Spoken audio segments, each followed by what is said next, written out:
وإن تعجب فعجب قولهم أإذا كنا ترابا أإنا لفي خلق جديد أولئك الذين كفروا بربهم وأولئك الأغلال في أعناقهم وأولئك أصحاب النار هم فيها خالدون. الحمد لله رب العالمين والصلاة والسلام على رسول الله صلى الله عليه وسلم. Ustad Muhammad Tim Humble, Assalamu alaikum wa rahmatullahi wa barakatuh. Wa alaikum assalam wa rahmatullahi wa barakatuh. Jazakallah khairan once again for joining me on the Hot Seat podcast. Wa iyaakum, it's always a pleasure. Barakallah feek. So, as you know, it's a show where we usually discuss controversial topics within the religion of Islam. And this, like many that we've discussed before previously, is one that has particularly been on the minds of a lot of Muslims and non-Muslims, for that matter of fact, in the last few years. And that is related to the penal code of Islam, the Sharia law. And we want to find out today and answer the question, is the Sharia barbaric? So as I often do, I normally give you the opportunity to have your introduction. You can lay down some principles, some points that we can perhaps refer back to throughout the discussion. Over to you. Alhamdulillahi Rabbil Alameen wa salatu wa salam ala abdillahi wa rasulih nabiyyina Muhammad wa ala alihi wa sahbihi ajma'in. It's really interesting that in that introduction, the way the term Sharia is used. So I want to start by just looking at this word Sharia, because I believe that the beginning of the problem here is actually the misunderstanding of the word Sharia and the misuse of the word Sharia. Not say that there aren't, I'm sure we're going to come across many valid points during our discussion that need to be discussed. But I believe the premise that we're beginning with, that the Sharia is this Islamic penal code. I think the word Sharia, we need to go right back. Okay. So Allah Azza wa Jal said, لِكُلٍّ جَعَلْنَا مِنْكُمْ شِرْعَةً وَمِنْهَاجًا. To each of you, we prescribed a Sharia, a law, and a method. And Allah Azza wa Jal said, أَمْ لَهُمْ شُرَكَاء شَرَعُوا لَهُمْ مِنَ الدِّينِ مَا لَمْ يَأْذَنْ بِهِ اللَّهِ. Do they have partners that have legislated for them from their religion things which Allah has not given permission for? In the Arabic language, the word Sharia is actually a watering place, a place of water. And it's a place where the water is open and apparent, not like a well where you have to dig down and find it, but say like the bank of a river. Okay. And when you go down to the bank of the river and you sort of descend down with your animals and you sit by the bank of the river and your animals drink from the water, that's what the word Sharia means in the Arabic language. So it is a word that is actually very positive in Arabic. And some of the ulama, they mentioned the link between the linguistic and between the application of Sharia as a system of law, a comprehensive system of law, is that just like water is an essential element for life, so the law of Allah Azza wa Jal and the rules and regulations that we live by are essential for our eternal life. So it's a path that leads you to eternal life. It's a path that leads you to eternal happiness. That's the concept of the word Sharia. The word itself is not a negative, harsh word. There are words like that. Yeah. We talk about al-jinayat, punishments, and we talk about hudud, prescribed penalties. The word had is a very sharp, hard, rough word, but the word Sharia is a very soft, beautiful word that talks about, you get this image of, sitting by the lake with your animals drinking from the water. This is what the word Sharia means. And the word Sharia in Islam was used in three ways. Okay. It was used for the religion as a whole, the whole religion. I mean, the whole of Islam would be called Sharia. Because what is the feature of the whole of Islam? That Allah is the one who revealed it. Allah is the one who legislated it. And that's why we don't say about the Prophet ﷺ that he is Shari', that he's the legislator. The Prophet ﷺ is muballigh. His job is to convey the legislation from Allah. But Allah is the legislator, and everything that Allah legislated, including birr al-walidain, is Sharia. Being good to your parents, being kind to your neighbors, being just, being fair, saying a good word to people, kalimatun tayyibah, saying a nice things to people. All of this is Sharia, the whole of the Sharia, from what Allah Azza wa Jalla legislated for us to follow. It's very comprehensive. A comprehensive term. The second way they use the word Sharia is Aqidah. Okay. Like Al-Imam Al-Ajurri, rahimahullah ta'ala, in Kitab Al-Sharia, he used the word Sharia to refer to your beliefs. That was well known as a terminology. Many of the scholars, they referred to beliefs as Sharia. And some of them referred to the furu' fiqhiyya, the subsidiary matters of fiqh, legislative matters like how to pray, how to fast, how to marry, all of these matters, they referred to them as Sharia. But nobody from the scholars of Islam, to the best of my knowledge that I have found, has ever used the word Sharia to refer to punishments exclusively. It just wasn't used. This is something that Western newspapers, people like that took on. They put it in this thing, this Islamic Sharia law. And in reality, this idea of Sharia either refers to the whole religion, or it refers to all of the ahkam, or it refers to a person's belief. And it's not necessarily a negative word. Instead, what the scholars referred to in terms of the prescribed punishments or penalties, or the sort of laws of things like retribution, they refer to it either as al-hudud, which are prescribed punishments. And the word had is something which is delimited. It's been fixed, right? It's been set by Allah. So the set punishments that Allah has set. And some of them refer to it as al-jinayat, the law of punishments and penalties and things like that.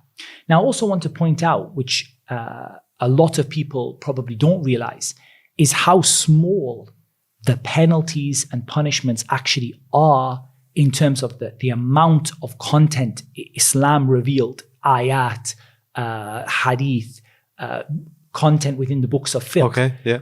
The penalties and punishments of Islam are a few pages in comparison to huge amounts about how to pray, about how to fast, so I want people to put it in context. I don't think we should run away from, and I don't want to run away, so I came to a hot seat, we don't want to run away from discussing the penalties and punishments in Islam.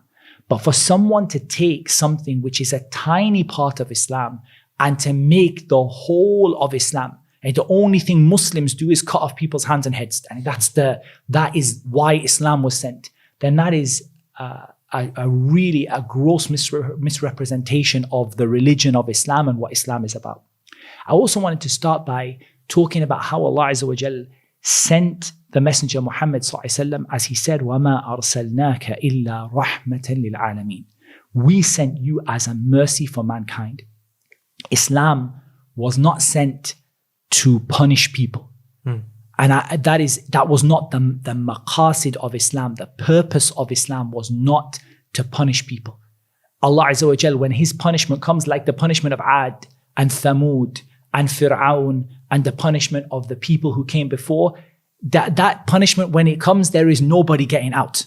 Nobody comes out of that alive. Nobody comes out of that.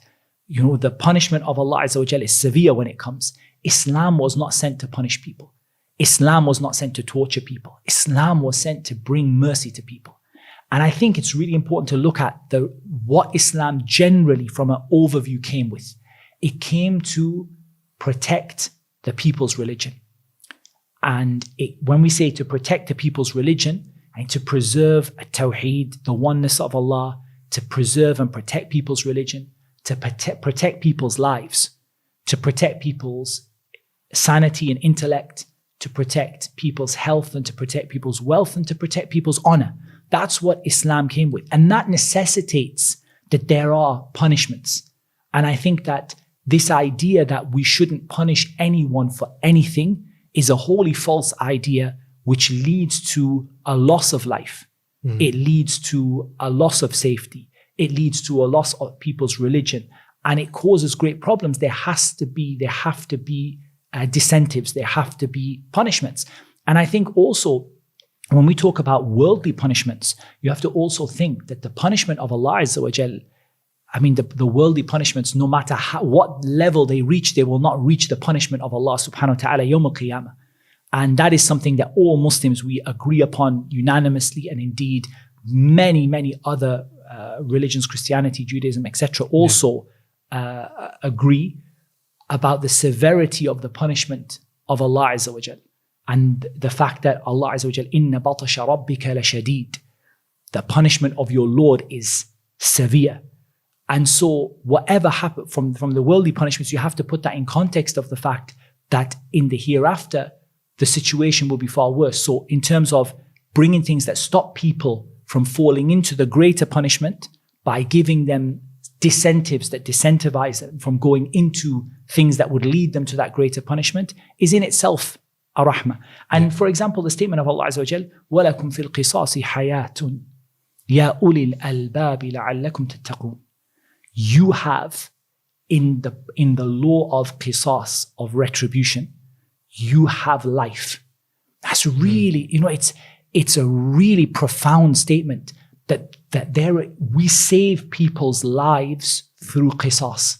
That's what the ayah says. People's lives are saved through qisas. Qisas being retribution. A life for a life. How can you have a life for a life and save people's lives? There are a number of ways, and we can get into the details of it later, but I just wanted to give that sort of overview. Yeah. That, for example, the fact that this as a deterrent stops people from committing crimes. And so it saves the lives of those people who would have been victims and the lives of those people who would have had punishments carried out upon them. So in that sense, and in the sense of the fact that it preserves the safety and security of the community and the life of the community in general and the life of the hereafter as well. So I think all of those things need to be taken into account. From the things that I want to begin with in the introduction is I really want to emphasize that for us as Muslims, our job is to submit to what Allah Azza wa Jal has legislated. There are times when we fully appreciate or we feel that we fully appreciate. I think it's probably incorrect to say we fully appreciate, but we have a reasonable appreciation of why we're being asked to do something. And there are times where there may be people who are watching, some of us understand it and some of us don't. And it's interesting, in the ayah I mentioned about qisas, Allah Azza wa Jalla said, Ya ulil albab, people of intellect. So that shows you that there are going to be people who understand that that qisas saves lives. And there are going to be people who don't understand. But ultimately, as Allah Azza wa Jalla said, فَلَا وَرَبِّكَ لَا يُؤْمِنُونَ حتى يحكموك فيما شجر بينهم ثم لا يجدوا في أنفسهم حرجا مما قضيت ويسلموا تسليما. Allah Azza wa Jalla said in Surah An-Nisa, by your Lord, they do not believe until they make you the judge between them in that which they differ over. And then they don't find any discomfort, any haraj, they don't find any discomfort in what you have ruled for them, and they submit with complete submission. Now, at this point, it's interesting. I don't think I've ever done this on the hot seat. I typically don't quote non-Muslim sources because my job is to present the Islamic side. Yeah.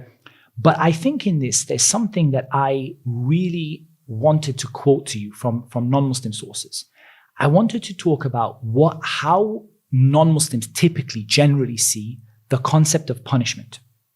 And this is something when I did law at A-level, we looked at what the purpose of punishment and they call the purposes of sentencing. Why do countries or why do legal systems punish people? And I just thought it's interesting to quote because it's interesting to think about that in the light of Islam, not as an evidence because it's not an Islamic statement, but just to give some context as to typically why punishments are carried out. So the primary purposes of punishment are deterrence, both general and specific. So that is deterring the individual from committing the crime again and deterring others from committing that crime. Okay. Followed by retribution. In other words, payback on behalf of the victim, on behalf of those people who have been affected. They said that every punishment in every legal system is based upon this. These two are unanimous in all legal systems, that there is deterrence and there is retribution. Then consideration is given to incapacitation, stopping the person from being able to do it, rehabilitation, facilitating the person to rehabilitate, and restitution, in other words, giving back to the victim what was taken, depending on the crime. But those last three are not features of every punishment in every legal system. Okay. They are things that some crimes, there is consideration for incapacitating the person. In some, there is an effort, more of an effort to rehabilitate. In some, there is restitution. In some, there isn't restitution. But all punishments are based around deterrence of the individual and of the society, and retribution. So I would argue that only Islamic law really achieves this in a fair and just way. In reality, I believe that modern laws in systems that we have outside of Islam have generally failed to do these things, broadly speaking. They fail to deter people from committing crimes, broadly speaking. It's generally the case that the punishments are getting lighter and lighter, and the amount of incarceration and things like that is increasing. People are not being deterred from committing crimes, neither as individuals nor as a society, because the punishment just isn't enough to deter people from doing it. There is not appropriate retribution, typically, and that's why we see people committing crimes that are horrific crimes and getting 10 years in jail for which they serve 5. Right, yeah. You know, that is, that is not appropriate retribution. It's not appropriate that somebody takes someone's life or somebody severely harms another person, and we're talking about some of the most horrific crimes, and then literally has 5 years of relative comfort, after which they walk out free. And it said that is retribution for, what they have done. I think that, that is something that typically now in modern legal systems is a complete failure, to be honest. It doesn't incapacitate criminals typically. It doesn't provide a means to rehabilitation. And in Islam, I want to think about rehabilitation not in the dunya, but also in the akhirah. How do I stand in front of Allah having committed this crime? How do I purify myself? And how do I come before Allah and make up for what I have done? Nor is there appropriate restitution typically for these kind of crimes. And then add to that typically we spend, as let's say taxpayers in the West, we spend billions and billions of pounds pampering these criminals. Typically a criminal in jail in the UK costs £45,000. That is, what is that, about $60,000 or so? Something like that. Yeah. Every single year.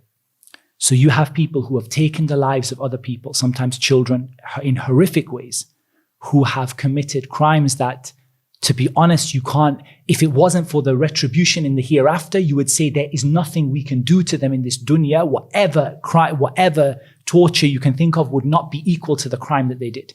And yet we now pay £45,000 a year to pamper those people and look after them and take care of them when their victims are left with nothing. So to be honest, I genuinely believe that the systems that are there in the West are not serving either the people who committed the crimes, let alone the victims, in terms of giving them a means to true rehabilitation and reconciliation and so on in terms of the hereafter as well as the worldly life.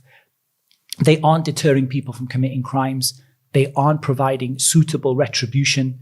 And ultimately, they are costing, on top of that, loads and loads of money. And you just have to look at the state of prisons today and all the mental health issues, the people who are, suffering in there, who, to be honest, really, you see actually even just looking at the historical pattern from their system that things have got worse as they have lightened these punishments, not better. And I believe that is a fairly general trend. There isn't a lot, if you look in the world today, where you can find exceptions to that trend typically. So I believe that's really important. I'm not going to mention too many more things. Okay. Sorry, carry on. No, let's get into a bit more of a discussion. I think some people who might be watching this might think that just the failure of one system, for example, the system that the West generally adopt, does not necessarily indicate that the other system is a successful one. Yeah, I actually agree with that initially. Yeah. I agree with that as we need to investigate. Yes. But I do believe that people shouldn't be throwing stones from glass houses. You have people in Western systems where to be honest, the system is an utter and total failure in every regard. It isn't serving anybody. It's not serving the public. It's not serving the victims. It's not helping people to stop, commit crimes.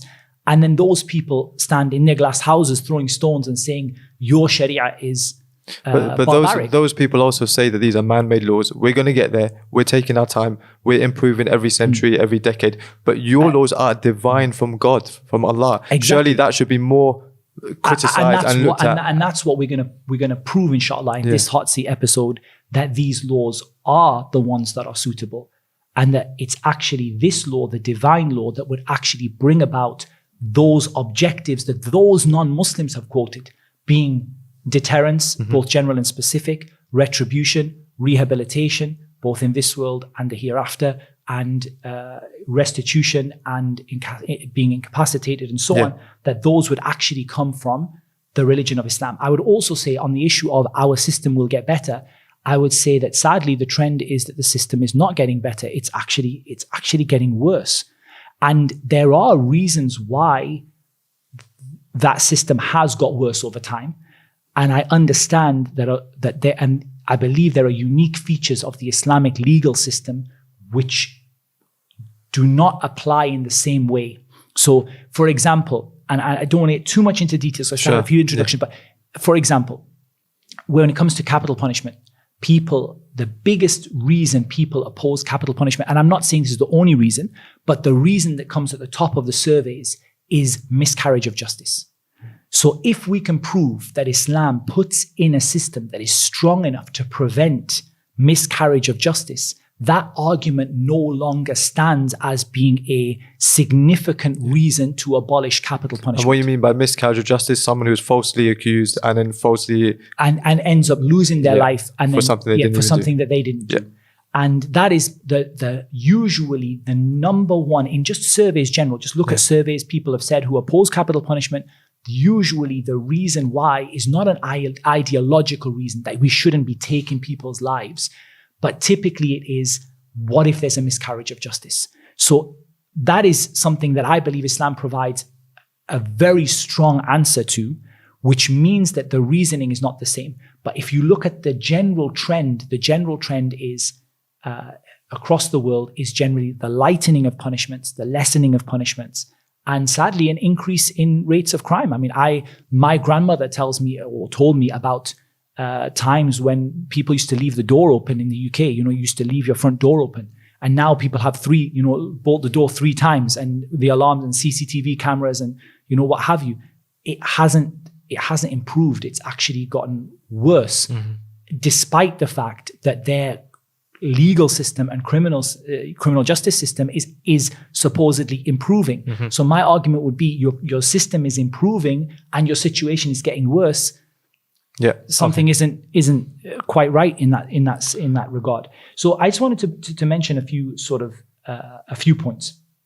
I think Allah subhanahu wa ta'ala's ruling, we have to understand that there is no ruling. We're told in Islam, there is no ruling better than the ruling of Allah. Allah Azza wa Jalla said, أَفَحُكْمَ الْجَاهِلِيَّةِ يَبْغُونَ. Is it the ruling of the pre-Islamic times that they want? Is it the law of pre-Islamic times that they want?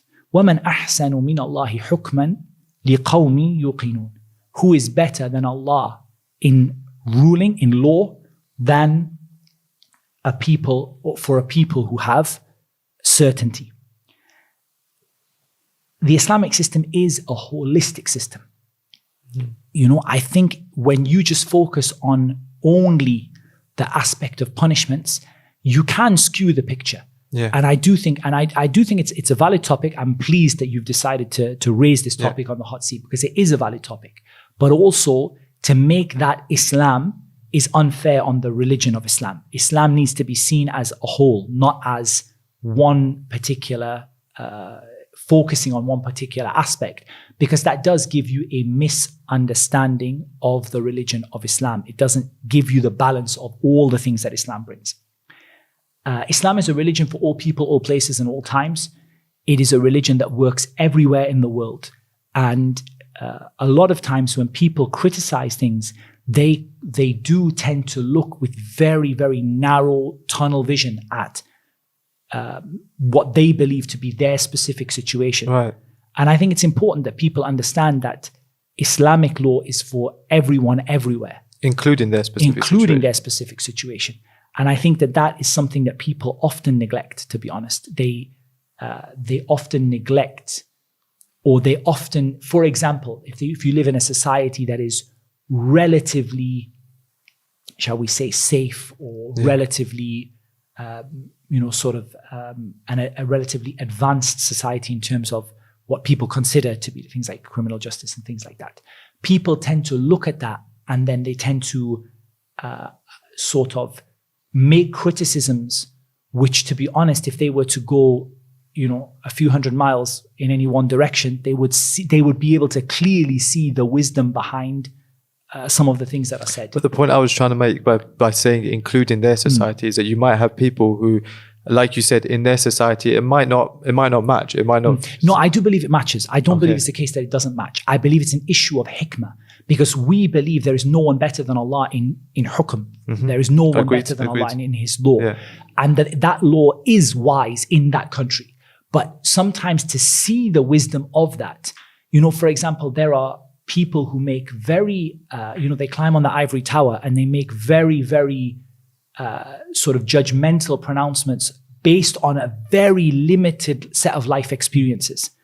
And, for example, that person has not been victim to some of these crimes, for example. Yeah. And they make pronouncements about things that, to be honest, if they were to have a broader range of life experiences and to see life outside of the bubble they're in, sometimes you would say to them that actually, shall we go to some of the victims of these crimes and ask them about justice? Mm-hmm. You have to see that. What I mean is you have to open your eyes to the wider world. Yeah. And I believe that is something to be mentioned, which is important. I believe it's important, and I have mentioned already, just to emphasize the issue of looking at the hereafter as well as the worldly life, both in terms of being saved from punishment in the hereafter, and the issue of rehabilitation in terms of the akhirah, not just in terms of the dunya, in terms of being forgiven by Allah, being entered into Jannah, and having your sins wiped out. That is of value. And again, I saw people who criticized a lot of things in the Islamic legal system, and they did so from an atheist perspective, that there is nothing in the hereafter. And I believe that skews your judgment about these issues. So it's important to remember that Islam doesn't just look at the dunya. It's not just about your life here. It's also about, and we talk about people who confessed to crimes and had punishments carried out, while the Prophet ﷺ discouraged them from that, and they still continue to confess. What made that person wish to confess? And it is the fact that I want rehabilitation in the hereafter. Now, that's not to say that Islam encourages that. We're going to talk about that, inshallah, in more detail. But just to understand that people didn't see, the people living through that, they weren't just looking at what's going to happen today and tomorrow and next week. They were looking at, what am I going to be like when I stand in front of Allah, Yawm al-Qiyamah. I think it's really important to mention 2 or 3 core principles. I think, first of all, that when we talk about punishments, that punishments are the right of the sultan. They are the right of the person in authority. Islam doesn't advocate vigilantism. It doesn't advocate people taking the law into their own hands, and this only creates chaos. In reality, it has to be done through the framework of authority. And we can talk about that in more detail. I'm sure we're going to come to that. I think we will come to that. But I just wanted to establish that I wanted to set that out as a principle for people who might catch the beginning of the video, perhaps, that it's really important to understand that the issue of punishments, this is from the matters which are from the huquq of the sultan, the right of the sultan to carry them out, and they're from the responsibility, the mas'uliyah of the sultan, the one who is in authority. Okay. And that's important. And finally, this golden principle, al-hudud tudra'u bi-shubuhat. And this principle, I think, if Islam only came with this principle in hudud, I think that we could have solved so many problems with people's, the criminal systems and criminal justice systems just with this one thing, that severe prescribed punishments are not carried out in the case where there is any doubt over what happened. When there is any shubha over what happened. And I will give an example, and I'm sure we'll come to more examples later. But let's say, for example, a person is convicted of theft and they are going to have a punishment carried out upon them, the prescribed punishment for theft. However, in their mind, in their eyes, they don't believe that what they did was theft. The court has ruled what you did was theft. Okay. But he said, when I believe that I had a debt to this person had a debt, they owed me money, there was a debt between us, and I only took what was mine already. Doesn't that open the door for anyone just to claim that excuse? No doubt the Sharia has to put in some rules and regulations. Now, that doesn't mean they're not punished. Okay. But the prescribed punishments, the ones you're going to get out now and take out of your, out of your bag and start with throwing at me now, yeah? Those prescribed punishments are not carried out when there is doubt. Let's take, for example, zina. The court rules this person committed zina, but he says, I was under the understanding that I believed that this was a valid marriage. That was their understanding. Now, that doesn't mean they might not be punished, but the prescribed punishments are not carried out when there is doubt. That high level of punishment is not carried out when there are shubuhat, there are questions over it or concerns over it. And the court has to examine those things. Yeah. So a person might be found guilty of a crime, but might not have the punishment carried out because it doesn't reach the standard of that punishment being carried out. And instead we go back to ta'zir, which is the concept we're going to talk about a lot. Ta'zir is the issue of what you would call, it's the issue of punishments and penalties which are not prescribed specifically by Allah Azza wa Jal or by the Prophet Sallallahu Alaihi Wasallam within the Quran and the Sunnah, but instead the judge makes a discretionary decision. We call it discretionary punishments. So for example, imprisonment for a year or a fine, and the fines and matter, the scholars differed over it, whether fines can be discretionary punishments or not. But this issue of discretionary punishment could still be carried out. The person could be said, okay, you have a fine of this and you have to go to jail for this many years. That's a discretionary punishment. But the punishments that are the headline punishments in Islam are not carried out when there are doubts, confusion, or misunderstandings present within the case. Okay, let's go into some of those headline punishments. And I think there are probably two extremes that people fall into. One, as you've outlined in the introduction, is saying that the Sharia is all about these kind of punishments and nothing else, and it is restricted to that. And another extreme on the other end is to avoid that completely and let's not even talk about them and pretend like they don't exist. You're trying to say that you're representing a middle path here that acknowledges their existence, but within a framework, a wider framework that also needs to be acknowledged. I want to say also not just that I acknowledge their existence, I'm proud of them. Yeah. I became Muslim. One of the major things that helped me to become Muslim is when I heard about the Islamic punishments that existed, and I honestly looked at them and felt, you know what it is? I really believe this would solve the problems in our society. And I really saw the wisdom in it. And I felt this is how it should be. And it really encouraged me to look into Islam more. You know, when people say these type of things, a lot of times people step back and say, whoa, you know, like this is really severe or this is really harsh. But I actually thought, you know, I can see the wisdom, or I can see part of the wisdom in that. And I was very, and until now, I'm thoroughly proud of the Islamic legal system, and I don't make any apologies for it at all. I believe that it is what will bring about reconciliation and peace within the society and safety and security for everybody. And within that, there's some advice to the people giving da'wah, whether the du'at or even just the general layman speaking to a non-Muslim colleague, for example, not to hide anything from Islam, because you never know, something like that might be the thing that actually a non-Muslim hears. And also I feel that's true. A lot of people do hide things and they kind of try to sugarcoat things. And sometimes the person later on finds out about them and then feels really betrayed. Like I feel like, well, you know, I wanted to go in with my eyes open. And surprisingly, people, you would be surprised. A lot of people, the things you think that people might find difficult because you perhaps found it difficult yourself when you first heard about it to understand the context of it, then you might be surprised that those things might actually be what brings a person to Islam. Okay, this is turning into a cold seat, so let's make it a bit warmer, inshallah. Let's warm up, okay. So all right. You hear things like stoning, for example. Okay. Let's start with this particular Yes, punishment. let's start with Does this exist in the Sharia? Is this a prescribed punishment that you're proud of? Yeah, absolutely. There is no doubt by the consensus of the Muslims that stoning exists within the Sharia of Islam. And stoning is something that exists within the Torah as well. Okay. And that is something that is also, to the best of my knowledge, not disputed, that stoning is explicitly mentioned in the Torah. In fact, it's mentioned in the Torah for crimes like, for example, a rebellious son is stoned to death. One who violates the Sabbath is stoned to death. Falsely presenting a bride as a virgin is stoned to death. Cursing God, stoned to death. And inviting people to other religions, also stoning to death in the Torah. That's in what we have, what they have of the Torah. We do not know if that is what Allah Azza wa Jal revealed upon them, because this is the ruling of Shar'u man qablana.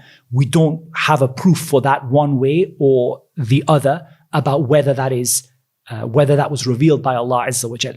But I wanted to show that this is something that clearly has a divine origin, because it is clearly present in the previous scriptures without a shadow of a doubt. And it is something which we know in the previous scriptures was the punishment for adultery of a married person. We know that because of what happened when the two Jewish people were brought before the Prophet ﷺ having committed zina. And the Prophet ﷺ, he asked them, what do you find in the Torah for these people? And they said, we blacken their faces and we parade them.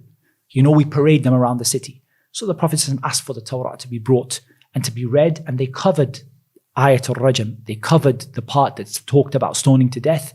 And when they lifted their finger, they saw that they had concealed the fact that the punishment for them was to be stoned to death. So there's no doubt that this is something that existed before, and there is no doubt that this is something that exists within Islam. Now, I want to describe this punishment a little bit. Okay. Because I do think it's important to understand the proper way of carrying out a punishment. Because I started looking into this, and I started looking into different methods of execution. It's a bit... Okay, that's a bit morbid, yeah. But I did start looking into different methods of execution. Lethal injection, electrocution, gas chambers, and all that type of stuff. And I also looked into how stoning is carried out in different countries. And we want to be clear that what we were talking about is Islam here. We're not talking about a particular implementation of this in a particular country. So the man is buried in the ground to the waist. The woman is buried in the ground to her chest height for additional concealment. The stones should not be so large that they cause death. One stone causes instantaneous death, like dropping a boulder. Yeah. And that is actually, I believe, what certain people took from the Torah and the Talmud, is they actually, what their practice was to push someone off the top of a building and drop a big boulder on them. Would that not be better and quicker, some people may argue? That's not the rule. I believe it is quicker, but that's not the ruling that Allah Azza wa Jal revealed. The ruling that Allah subhanahu wa ta'ala revealed was in the middle. وَكَذَلِكَ جَعَلْنَاكُمْ أُمَّةً وَسَطًا.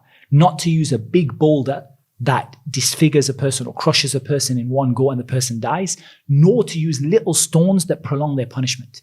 And there's something in Islam, wallah, I found it so amazing when I was reading the chapters around this and the fiqh around this, is how much the scholars of fiqh talk about not excessively hurting a person. It's surprising because we're talking about punishments, but not excessively hurting the person. They disliked and discouraged the use of very small stones that prolong a person's suffering. The purpose here is the person to suffer.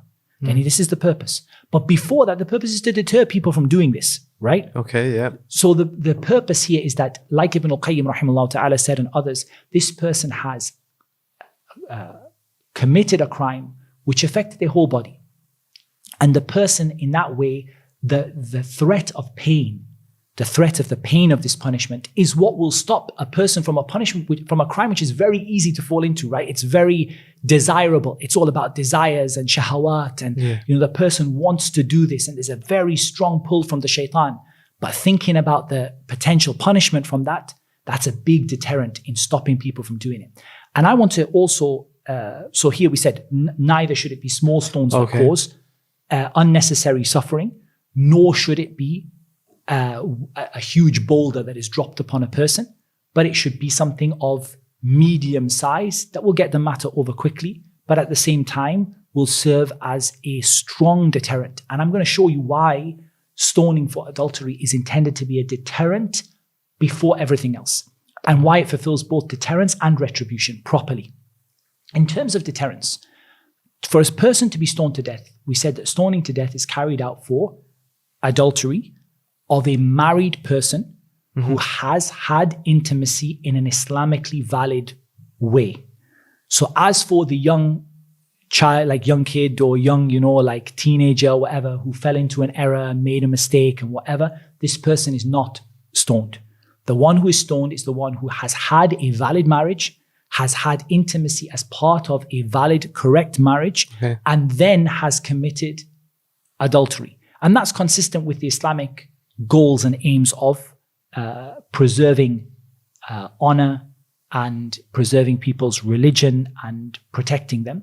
So here, what does it take for someone to be convicted of adultery in Islam? Okay, yeah, good question. For someone to be convicted of adultery in Islam, in reality, there are only 3 ways that a person can be convicted of adultery in Islam. One is confession. And when we see from the Prophet ﷺ, he did not accept the confession immediately. When people would come, the story of Ma'iz, for example, radiallahu anhu, and the Ghamidiyya, and many stories of this that happened in Islam, the Prophet ﷺ discouraged them. He said, I think you just go away and think about it. Ask Allah's forgiveness. Go back, perhaps it didn't happen. Perhaps this wasn't what happened. Would discourage the person from confessing. Sorry, you said at the start that he was not a Sharia. He wasn't. So isn't he taking the law into his own hands? I mean, Allah has prescribed this punishment and he's trying to delay it. So Allah has revealed that the job of the hakim, and this is exactly my point, that the purpose that Allah legislated this for has more to do with deterrence than it does to do with retribution. Okay. In the sense that the Prophet ﷺ is only muballigh, he's only doing what Allah told him to do. وَمَا يَنْطِقُ عَنِ الْهَوَىٰ إِنْ هُوَ إِلَّا وَحْيٌ يُوحَىٰ. He doesn't speak from his own desire, it's only a revelation that is revealed. So he discouraged them. Go and repent between you and Allah. If you haven't been caught doing this, don't take the cover that Allah has covered you with, don't go out and take that cover away from people. He discouraged them several times until he sent them away. And in some of the situations, he sent them away. Go think about it. Then when the situation persisted that they kept on confessing, no, Messenger of Allah, I want the punishment to be carried out upon me. He established that the person is sane, that the person is not suffering from mental illness, that they are not a child, they have reached the age of adulthood, because this can only be carried out upon an adult, that there are no shubuhat, no confusion. And that's why the Prophet in some of the narrations asked, perhaps you only did this. Meaning perhaps you didn't reach the level of what is Islamically considered adultery. Perhaps you had a relationship that didn't reach that far. Perhaps you don't know what adultery actually, the level of what adultery actually is. And so on. And it's only when they persisted in confession that this punishment was carried out. It's the first way. The second way is pregnancy that could only have happened through adultery. That is the second way that adultery or fornication is established. So in this, there are very clear rules. There cannot be any shubha, any doubt. For example, the person comes and says, no, I actually had a premature birth or something like that. It wasn't like that. I was married. All of those things stop the punishment from being carried out. Yes, the judge may go to the level of ta'zir, of discretionary punishment, if he believes it happened, but it doesn't go to the level of the punishment that we're talking about here, of stoning to death. And the third is for 4 adult male witnesses to witness the actual act of penetration in terms of intercourse, and not for them to see only 2 people go in a room together, right, or to hear something, or to see, something happening from a distance. That is a virtual impossibility that would ever happen unless these people are out in the middle of the street. Yeah. So this is something that you can see from these things that really this is something where the majority of the emphasis is on deterrence. And this punishment of stoning is one that truly deters a person. It's one of the only things that actually deters the shahawat, the strength of the shahawat that leads a person to do this. This is one of the only things that actually genuinely deters it. But on top of that, Ibn al-Qayyim also mentioned or alluded to the fact that from the point of retribution, this person enjoyed something which affected their whole body. So they also, in terms of retribution, deserve a punishment which affects their whole body as well. So the retribution is also in line with the crime. And this is something which, let's be honest, it breaks families apart. We're not talking about unmarried people here. Yeah. We're not talking about young guys and girls doing things they shouldn't, and so on. Yeah, okay. We're talking about something that breaks apart families. We're talking about something that has huge effects upon children that come out from that. We have absolutely, it's something that's really sad that in the world today, people just don't recognize how serious this thing is. But the Prophet ﷺ mentioned among the worst of the things that a person can do is to commit adultery, for example, with the neighbor, or with the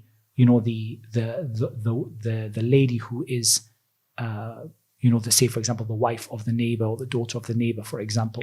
Okay, let's what this does. So you see what I'm now putting across to you. Yeah, I get the picture that you're trying to paint.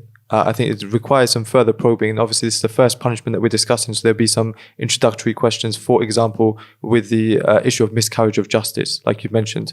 So we are basically, and you've obviously laid out the 3 types of scenarios that this could be carried out. And you're saying that this really gets rid of all shubuhat, and it can't be carried out if there's any shubuhat, any doubt. Yeah. So for example, CCTV, DNA, all that stuff is not considered to be, is not sufficient to establish this punishment. Yeah, the problem that people have is that this is such an extreme punishment. And yes, Ibn al-Qayyim might say that the whole body experienced pleasure, but that's a temporary pleasure. And now this is a permanent ending of someone's life. That's such a strong punishment on a system that is dependent on human beings. For example, 4 male witnesses could come together and conspire and say, we saw this act. This is something that is open to... I disagree with that for a reason. I think, first of all, that if there is any indication of a conspiracy, then that would surely be enough to prevent that punishment from being carried out, because al-hudud tudra' bi-shubuhat. Hudud are not carried out in the presence of questions or confusion. So that's one thing. The second thing is, historically, there just aren't any cases where these 4 witnesses actually came out and witnessed this. This is something that is so rare that it's virtually non-existent, that 4 witnesses actually witnessed this happening, except the people who we're talking about in full public display. Other than that, it really isn't conceivable, and it hasn't really happened in history. And that's why really all of the times this has happened have really been through confession, not through Okay. What about the second witnesses? One you mentioned, like a pregnancy that could not have happened unless it was outside of marriage? No DNA test. Like, how does that come to pass then? And how could that not be a case of mistaken identity or something that's gone wrong? The fact that she's pregnant is kind of... But if she's married to someone, and then she's pregnant with someone else's child, for example. That's a shubha then. Oh, so that wouldn't lead to the end punishment. We're talking about something there is no... you're saying it's only if she's not married and she becomes pregnant. That's what you're saying. And there's no conceivable way. Or for example, her husband hasn't been in the country for 2 years. How do you find out the man who so is the punishment just on her, or is it also the man? No, then that depends. If we don't have a proof for who the man was, then we can't carry out the punishment, can we? Does that make sense? Yeah, okay. I think that all of the regulations and the restrictions here show that the emphasis on this is actually deterrence. There's a greater emphasis upon deterrence than there is upon, and the fact that the Prophet ﷺ discouraged people from confession. If the purpose here was retribution, then the Prophet ﷺ would not have discouraged the person who came to confess. Yeah, I think a lot of people would totally agree that it's a huge deterrent. I think people generally accept that. They're not going to argue with that. But this punishment being carried out in certain circumstances, even though those circumstances require a lot of detail behind those circumstances, the fact that it's carried out for a crime that many people see is not harming anyone. It's not murder. It's not rape. It's just 2 consenting adults.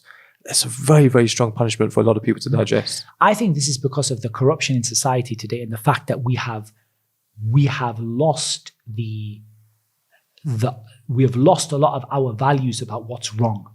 What's actually wrong. Like, for example, I'm sure we're going to talk about apostasy later on, but people will also say that apostasy is a victimless crime and, that this is not an issue. Yeah. I believe adultery absolutely destroys the fabric of society. I really believe that adultery, in terms of cheating on a spouse, absolutely destroys the fabric of society. And I believe if the punishment is not severe, then the encouragement and the desire overcomes the punishment. There has to be a severe punishment for this. And Islam is consistent about this, by the way. And I believe this is another issue, perhaps we should have mentioned the principles, that the consistency of the Islamic punishments, that Islam is very consistent. Adultery is regularly mentioned among the most severe of crimes. It's not the case that in Islam it's a minor sin, but you get stoned to death for it. I see. Yeah. This is a severe crime in Islam. And honestly, I believe that we've reached a time in our society where there's such a breakdown of society that people no longer believe that to be something which is a major thing. And we're not talking about two young people who get into a relationship, who do something they shouldn't. That's a different matter. And the punishment for them is suited to them. And we're also not talking about the slave and so on and so forth, which has its own rulings to it. But we're talking about now someone who goes and cheats on their spouse. We're talking about the danger that brings to children, the fact that children are brought up from broken families. That has a huge impact on society. Okay. That's a fair point. And the purpose here is that you have a crime that there is a huge desire to commit. I'm sorry, but murder, there is not a huge desire to commit murder typically. Yeah. And you have to be pretty upset, and angry to think about killing somebody. But zina is something which, yes, there is a desire to do it. There is a motivation to do it. The shaitan's pull for you is strong. So you need a deterrent which is very, very strong. And ultimately, the fact, and I really believe this also must be mentioned, the very fact that this punishment is known to everyone in the society makes it fair. Because if it wasn't known, if somebody just turned up on the shores one day, landed on the plane, got into a relationship with a married woman and then said, I didn't even know this was wrong. Fair enough. There you can say, now we have to discuss. But this is something that is known. It is announced in Islam. Yeah. So the person now has to take in responsibility, the consequences for their actions. If I go to a country and that country tells me, if you do X, Y, Z, we will do this to you, then I have to take responsibility for my actions in this. That's my responsibility. It's not unfair. It's my responsibility to now decide what I want to do and to take on board, the responsibility for the actions that I've done. Yeah. So I want to almost flip your argument where you're saying that this is something that is, the desire is so strong, which totally agree that many people would see that as something part that Allah has put inside us, is this strong desire. We have a hadith that says, "Kullu bani Adam khata." Everybody falls into sins, especially a sin where the desires are as strong as this. Yet for that to happen, a one-off mistake that someone's made, they come to confess, and at this. Why do they come to confess? They just feel guilty. Why do they come to confess? They feel guilty because they know they made a mistake. Keep it between them and Allah and repent, and nobody knows about it. They just feel like they can't show their face in society. There might be multiple reasons. I'm not sure. Why? In that case, then should we not look at the forgiveness? So let us look at the stoning that was done. For example, let's look at Ma'iz, for example, in the hadith of Ma'iz radiallahu anhu. The Prophet ﷺ said, "لَقَدْ تَابَ تَوْبَةً لَوْ قُسِمَتْ بَيْنَ أُمَّةٍ لَوَسِعَتْهُمْ." That he has made a repentance that if that repentance was shared among the whole ummah, it would be enough for them, or a whole group of people, it would be enough for them. In some narrations, it's mentioned regarding one of the women that she made tawbah, with the tawbah that if it was divided among 70 people, it would have been enough for them. That is a person's personal choice to make that tawbah. You're right, they get in that situation, I can't show my face in society, I feel terrible, they can't keep it between them and Allah, and then the punishment is carried out to them, they are completely forgiven for that sin in the sight of Allah Azza wa Jalla. Okay. More than that, the Prophet said it's a tawbah that if it was shared among 70 people, every one of them would be forgiven for the sins they did. It's a very strong tawbah. Yeah. It's not encouraged in Islam to do. The Prophet discouraged it. It's not encouraged in Islam. But the fact that a person may make a personal choice for that to be carried out for them, they will get the reward of that in the hereafter for the forgiveness of Allah and the rehabilitation as it relates to the rehabilitation al-ukhrawi in the hereafter. Perhaps confession was actually the wrong example because you're right. That probably requires, was the wrong example. But let's talk about a woman, like you said, the husband's traveling. She's made one mistake now. She's got pregnant as a result of it. She's now going to be stoned to death as of this result from a desire that is so strong. So in obviously health. she's going to have the baby first, and she's going to provide the baby with feed the baby first, because we don't punish the baby at the end of the day. And the baby has to be at a stage where it can be looked after by someone, and so on and so forth.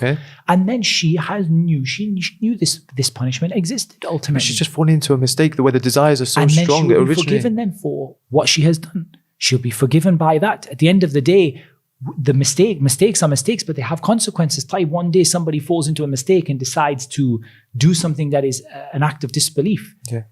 It's a mistake, but they have consequences. And you say we have to accept the consequences of our actions. But there's also consequences to society, like you say, like the concept of zina and the thing that happens to society. This baby now has to go out without a mother through no fault of his own. Absolutely, this baby has to be looked after. The baby is not guilty of anything. وَلَا تَزِرُ وَازِرَةٌ وِزْرَ أُخْرَى. A person doesn't carry the burden of someone else, but that baby now has to be looked after and taken care of, either by the processes that are put in place by the state, by the Muslim treasury and so on, or by a family that adopts that child, and that child should not be given anything that makes a disadvantage for them at the end of the day. But we still have to punish the person who is guilty of the crime. Otherwise, there's no deterrence.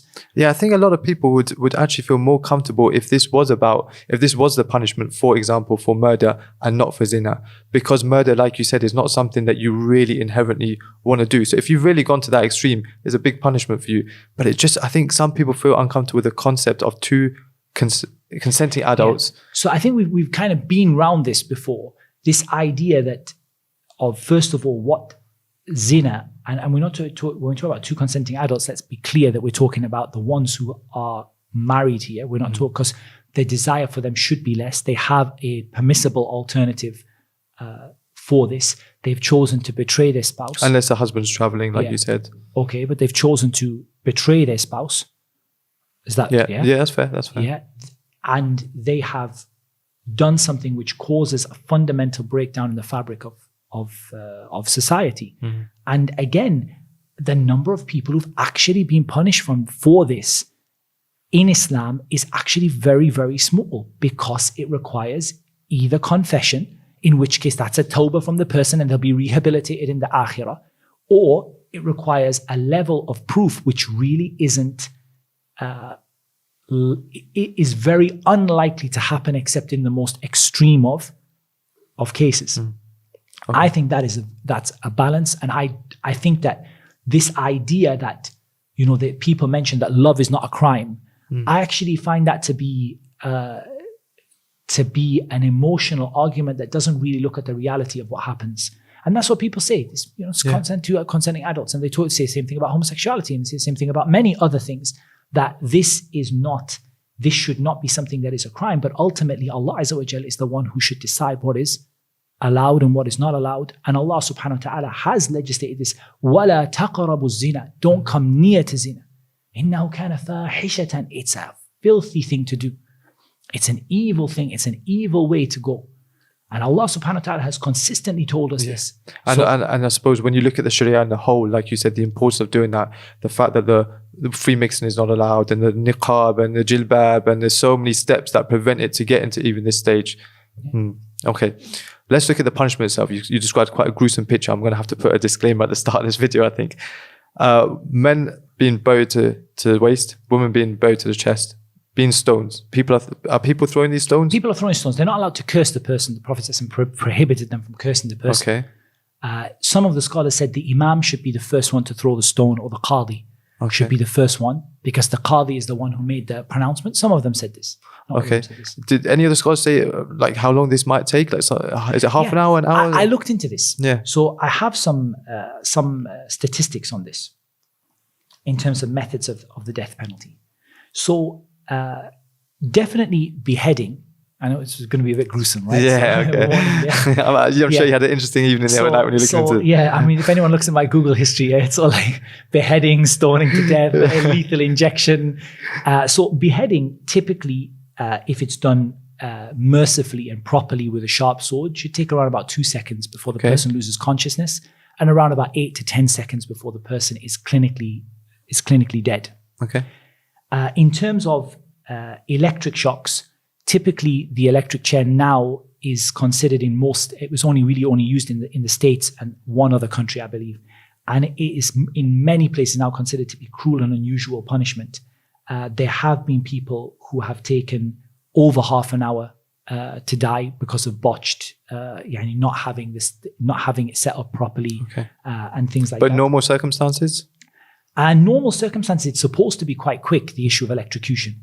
But it's not being consistent if you look at the number of people who've been electrocuted and the number of times that it hasn't worked properly for one reason or another is quite significant. Gas chambers take roughly somewhere in the region of 11 minutes, which is why they're not really used very commonly. And lethal injection, again, has had a mixed result. If it's done properly, it's supposed to be relatively quick, within a couple of minutes or so.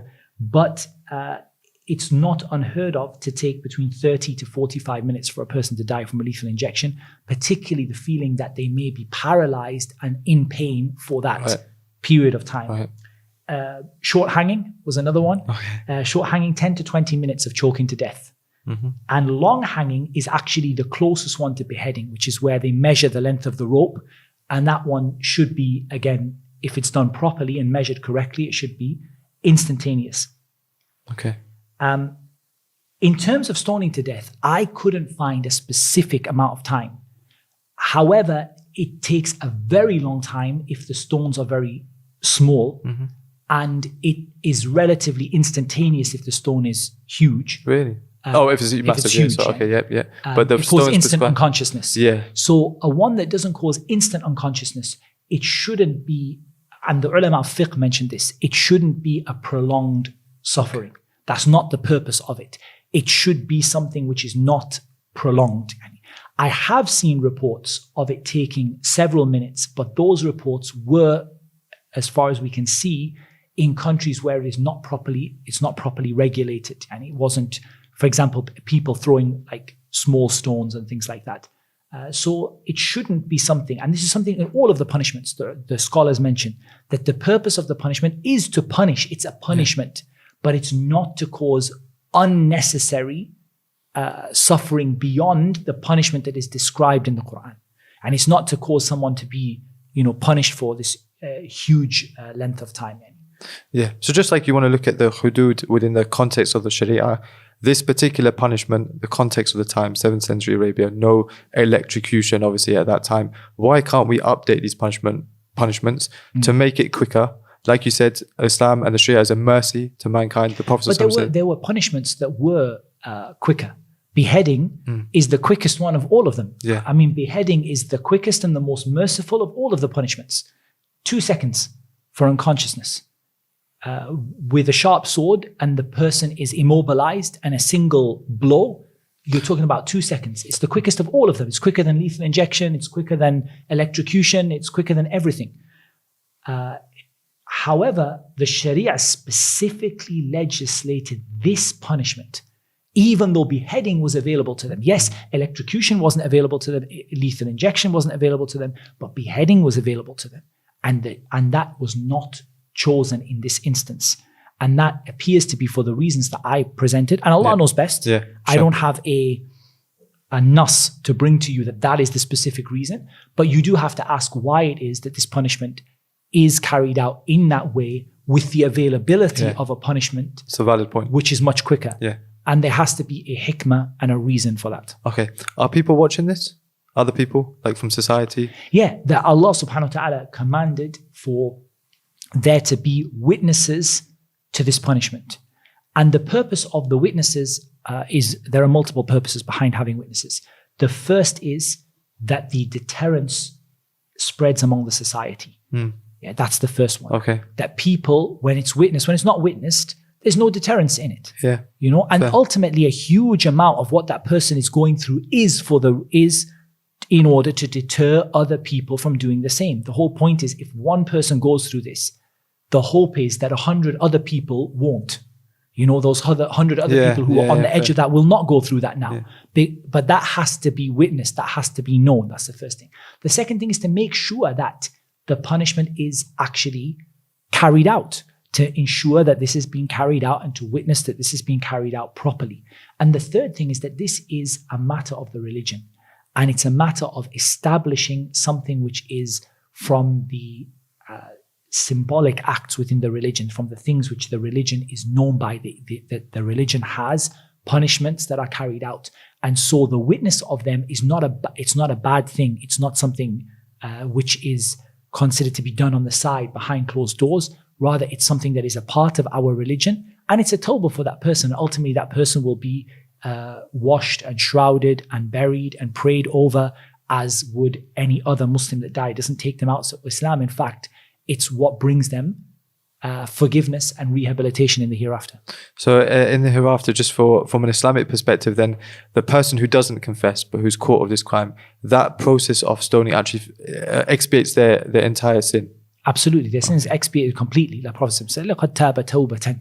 They've made a tawbah that if it was divided among an ummah, it would be enough for them. Or if it was divided among 70 people, it would be enough for them.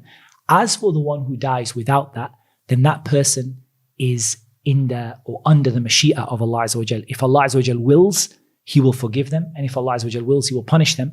And if they have made true repentance in their life, which is true tawbatan nasuha, they will be forgiven, because Allah, man taba, taba Allahu alayhi. Whoever makes true tawbah, Allah will accept their tawbah. And that's why in Islam, it is preferred for the one who is not caught, it is preferred for them not to confess. But it's preferred for them to keep their repentance between them and Allah. But if they choose to confess, then that is something which is made available to them, and it will inshallah have a huge effect on them in the hereafter in terms of forgiveness, and a huge effect on deterrence for the other people. And that's really the essence of the issue of haya, of life in qisas, in retribution, is this idea that when one person undergoes this punishment, there are hundreds or thousands of people who otherwise would be on the verge of this, who step back and say, no, you know what it is? We've now learnt our lesson from that. And that is, again, from the person with that confession and so on, which is not encouraged in the first place in Islam. I think all of these checks and balances come together to make a very balanced system which genuinely achieves the goals of deterrence and retribution. Okay. No.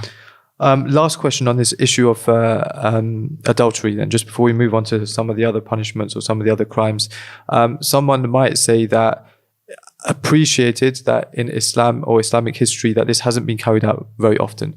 But as you said at the start, this is meant for all times, all places. And if this was implemented in the West, for example, on an hourly basis, you'd be getting these kind of punishments. I actually think if this was implemented in the West, you might have that the first day it was implemented, and after that, you probably wouldn't have it at all, because people would actually say, no. And you know what it is? Marriage is not difficult.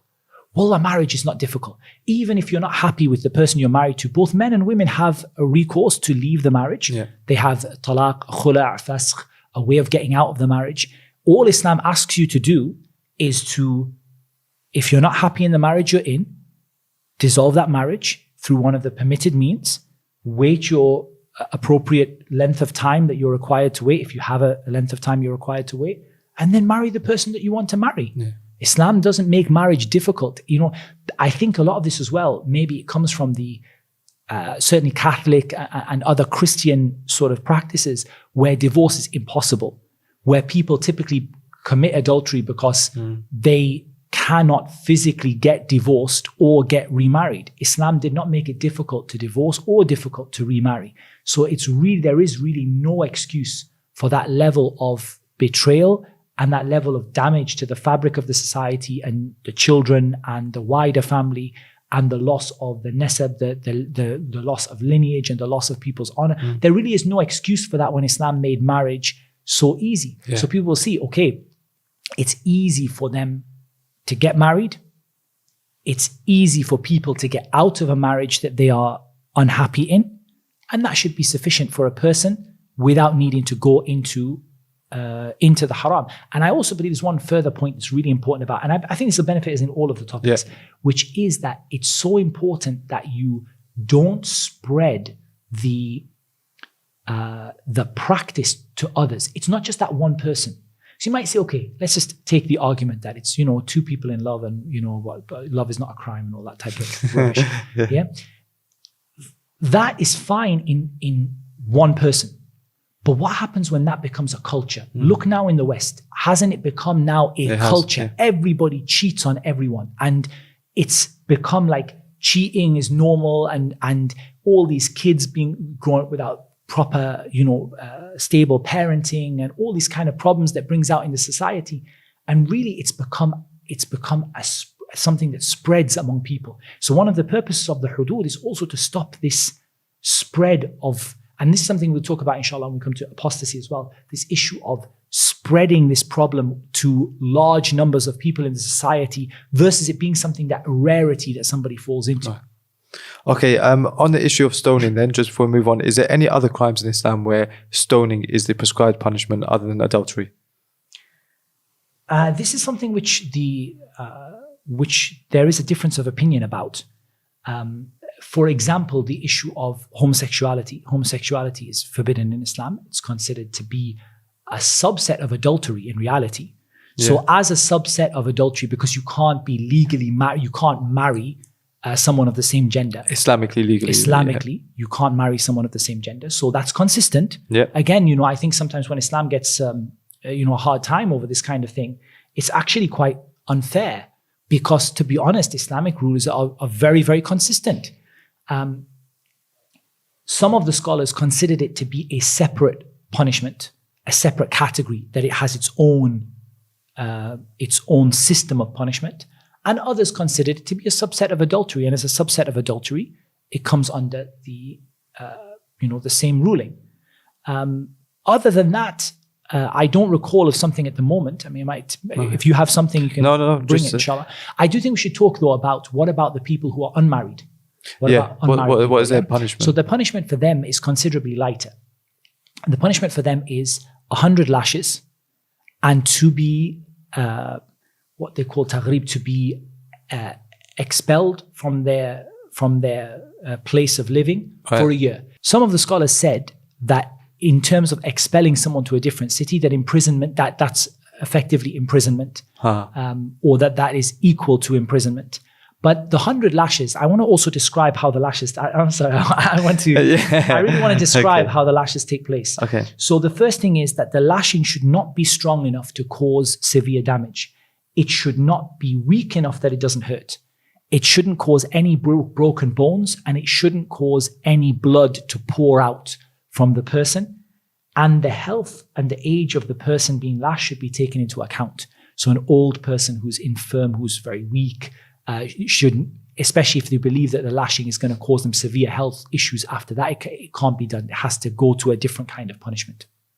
So again, I personally find this idea of lashing that, you have these ideas of this person, sort of bareback, just being lashed until their back is just a mess of blood. That's not what Islam said. The lashing is meant to hurt. It's not meant to be, it's meant to be painful. But it's not meant to cause lasting injury to a person. So how do you reconcile that with images people have seen from countries implementing this, and they do see images like that? Absolutely. I think that is down to people not implementing the religion of Islam properly. I don't know whether those are Muslim countries or non-Muslim countries. If they're Muslim countries, then a person needs to look at how that is carried out, because this is from what I looked into the statements of the fuqaha when they talked about this, the scholars of fiqh. They said that it should be strong enough that it is a deterrent and it does hurt, but it should not be so strong that it causes broken bones and severe bleeding and things like that. It should not be something that causes long-term health problems for the person. And honestly, I'm going to say something and you might be surprised. Go ahead. But honestly, if you offered me the choice between imprisonment in a prison in the West today and lashes, Wallahi inni la uqsim billah, I would rather be lashed. Wouldn't it depend on the length of time you're going to be imprisoned? Wallah, to be honest, I can't think of a situation. I mean, okay, if they said just a day. Yeah, you know, you described it earlier as relative comfort. You said, 5 years relative comfort when you're talking about 5 years relative comfort. 5 years in a prison, I would rather be lashed, to be honest. It's painful. It's not a nice thing to happen, but it is a fitting punishment for these kind of things. At the end of the day, this is two people who've had a relationship outside of marriage, but they haven't been married before. They didn't have a halal outlet for it. Right. They fell into a mistake. Yeah. And so 100 lashes is a very fitting, balanced punishment, knowing that when you put people in jail, there's a lot of criminality develops in jail. Yeah, when you're putting people unnecessarily in jail because they don't have anything else to do with them. And they're just networking with other criminals. Yeah, I actually know, wallah, it's really sad. And I really believe this, that I know of brothers who ended up going to prison, good kids, who, to be honest, they made mistakes and they went to prison and they ended up coming out as criminals. Yeah. And ultimately we have to have an alternative for that kind of system. It's not the system is not just to incarcerate everybody, just keep locking people up. Lashes are painful, they give a deterrent, but they don't cause long-term health issues for people. It's something nobody wants to be lashed 100 times. Of course. Yeah. People are going to I do not want that. I would never want that to happen to me. But ultimately, I think that sometimes there are people in prison who say that death would be preferable to me. I mean, there are quotes from inmates who say, I would rather die than be in this place. And I think that the answer of just imprisoning people constantly is something that is actually, in a way, more harmful to those people and less beneficial to society, sometimes than an issue of lashes, which is obviously also a punishment for example, substance abuse, alcohol, and so on. And it can also be used as a ta'zir, as a discretionary punishment, sort of something which is available to the judge to carry out should there be a crime that doesn't reach this level. So I think it's actually something I really don't see what the fuss is about, to be honest, about it, except for when it's done inappropriately or it's not carried out as it should be. It's actually something which the person can move on with their life after having that done, and they can actually go on. But it's a deterrent that makes them think, okay, I have suffered for what I've done. It wasn't nice to have done to me. I don't want to ever do it again. It does stop other people from wanting to do it again, but I don't have to pay £45,000 a year to put this person per person in prison. Yeah. Okay. Let's move on to another quite commonly quoted issue in this topic, and that is the issue of chopping people's hands off for theft. Right. Chopping off the hand, huh? So first of all, I was really impressed with this punishment when I first heard about it, when I was first looking into Islam. Okay. I think that there have to be two things present for this to be a just and fitting punishment. The first thing is it can't apply to all theft, because there is opportunistic theft. Someone's mobile phone on the table and he just picks it up and runs off. It's impulsive. Right. Yeah. It's not what we want to see, that somebody who does an impulsive theft has a lifelong disfigurement for that. Yeah. It has to be of something of, so there has to be certain conditions in the way the theft is carried out. I'm going to talk about those in Islam, but I mean, I'm just talking about from a logical, from an aqli point of view, that I felt that it can't be every theft. And the second thing is that there can't be any doubt over it, because it would be horrific for somebody to lose their hand, which is so essential to their life, for them to lose their hand because of something which they were not clear that this was theft, or there was a doubt over it. Islam provides both of those two things. As we said, al-hudud tudra'u bil-shubuhat. If there are any doubts over the validity of what happened, if there's any doubts in the mind of the criminal, then this is something that is not carried out. And I want to talk to you a little bit about some of the conditions of this punishment to be carried out. So the first condition is that it must be stolen, in which the scholars, they call khifyatan, yani ala wajh al-khifya. It has to be done secretly. Yeah, and there are different punishments for example, highway robbery where someone comes in. Okay, yeah. There are different punishments for someone swiping a phone off a desk or pulling a card out of someone's hand and running off, or pulling a handbag and just running off. And there are different things on that. It has to be wealth that is considered to be valuable.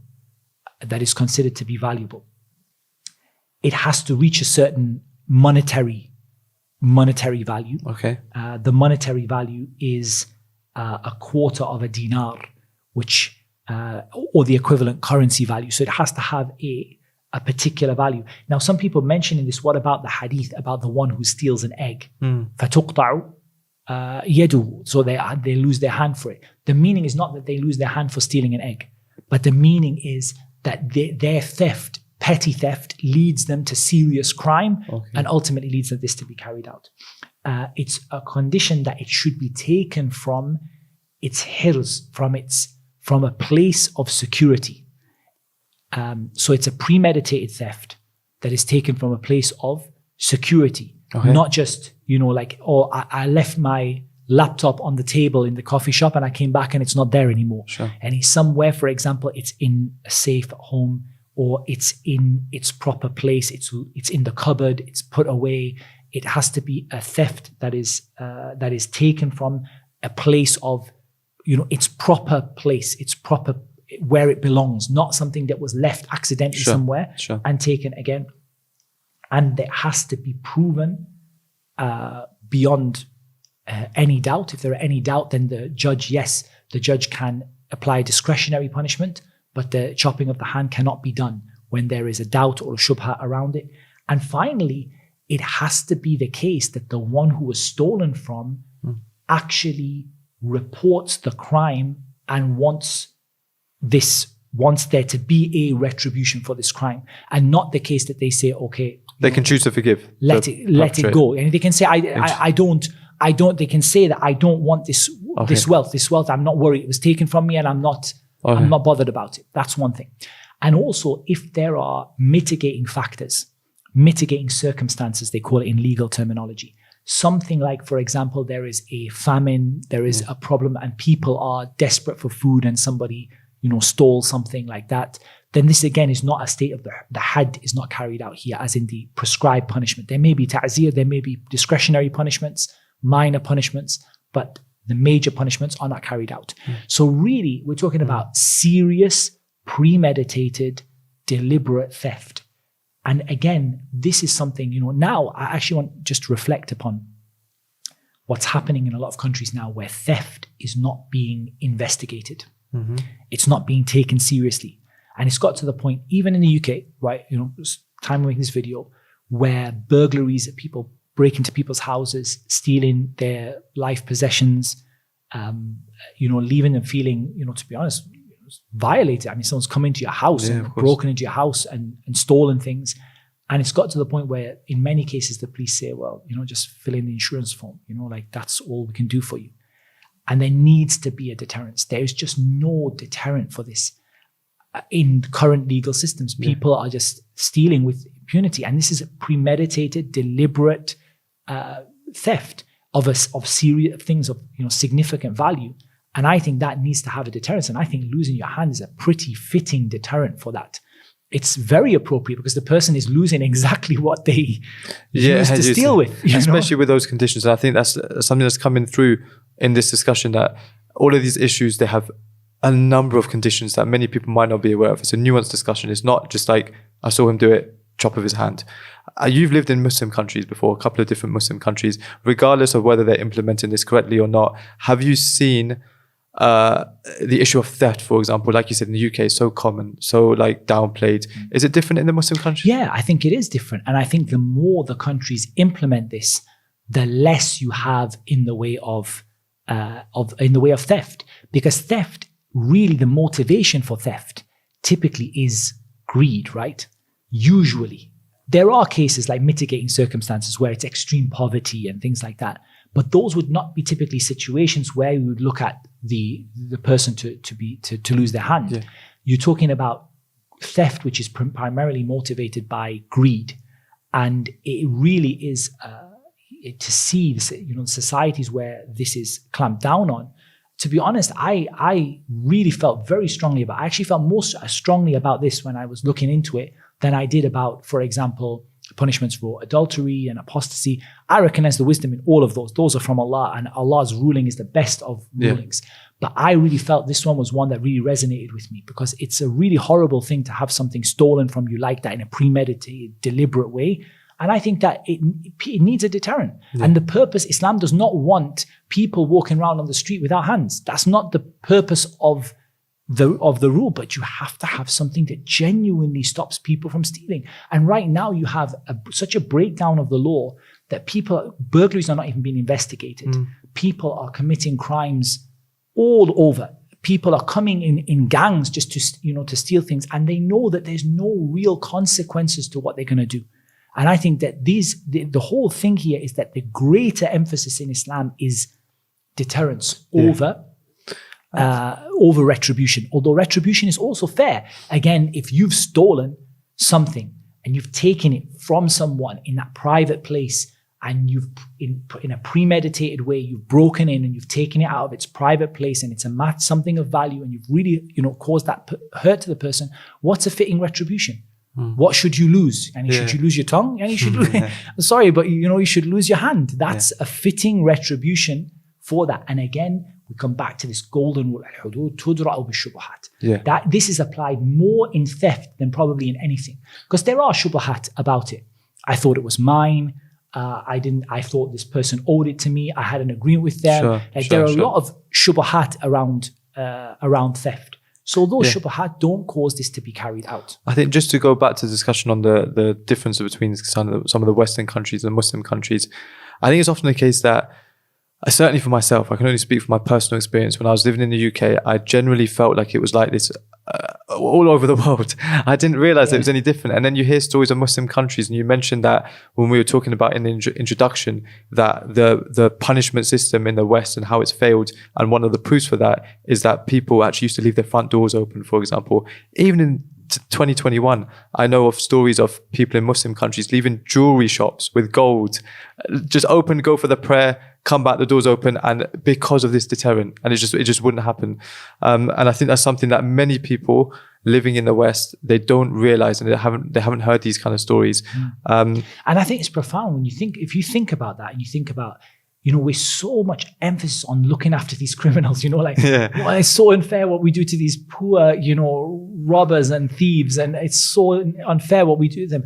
But if you look at what one person goes through that, and the effect on the whole city is nobody steals anything. And the whole city undergoes safety and security. The person who went through that, did they commit a crime or not? They did. They committed a crime, and they fulfilled the rules of committing the crime. So to be honest, I'm not going to, shed tears over that. I'm actually going to look at the overall picture and say, well, honestly, this person also was forgiven, by the way, for the theft that they committed. You know the issue of forgiveness, sorry, what if the person doesn't regret what they did? And they still, are they still forgiven? Well, that's a good question. If a person doesn't regret what they did, but the punishment is carried out, perhaps we can say, and Allah Azza wa Jalla knows best, it's something worth looking into and maybe dealing with the Q&A, questions and answers. But there are two aspects to it. The actual sin itself, yes. Also, you mentioned one of the conditions, and I think this will be on the minds of a lot of people. You said that it has to be of a certain amount, quarter of dinar, I think you said. Yes. Any idea of the rough conversion to nowadays? It's about 1.4 grams of gold, I believe. Okay. So it is, at gold price today, it's something in the region of $85, $90, something like that. Okay. And it's something of significant value. Yani. We're not talking about, okay. I mean, I don't know. You obviously have high expectations of value. I don't know. That's enough to really hurt someone. Like if you look at the whole world, and we're not just talking about salaries that people get, let's say, for example, in the UAE or in the UK or something like that. But if you look at the world, that's a significant amount of money across the whole spectrum. Because you can't have one price for one and one price for another. Of course. That's not a small amount of money. Even now, for example, if someone stole from you £20 or something like that, or let's say $30 or whatever, it's not a huge amount that it's incredibly painful for you, or that you never get over it or never be able to replace it. But I think that once you get up to a significant amount like that, it does, for people, depending on their income, it does make a big difference to people. Do you reckon it justifies a hand being lost for the rest of the person's life? It justifies, it justifies the person losing the hand. But the point of this is not to put a value. It's not that your hand is worth $100. But the point of this is to say that small amounts that are insignificant are definitely not suitable for that. Like someone steals, let's say, for example, a bag of sugar, or someone steals an egg, or someone steals, that is something that a person shouldn't have such a severe punishment carried out upon them until it reaches a level where you can say they stole something of significant value. Yeah, okay. And what happens to people who engage in theft, but it doesn't reach those conditions? For example, they steal something smaller than that. So then it comes to ta'zir, isn't it? Discretionary punishment. So discretionary punishment is a wide topic. The scholars differed over some aspects of it, like is it allowed for there to be a financial punishment? The jumhur of the ulama, the jamahir from the former madhahib, they said it's not allowed to be financial. They said that financial punishments are not part of ta'zir. But some of the scholars like Shaykh al-Islam ibn Taymiyyah rahimahullah ta'ala and others, they allowed financial discretionary punishments like a fine, or from the discretionary punishments is imprisonment. From the discretionary punishments, and by the way, imprisonment in the time of the Prophet says, it used to be in the masjid, right? Really? Like they used to imprison someone, and that was one of the options they had available to them, to tie them to a pillar in the masjid. Yeah. That's a beautiful way of bringing a person back to the and giving a da'wah back to the deen. Yeah.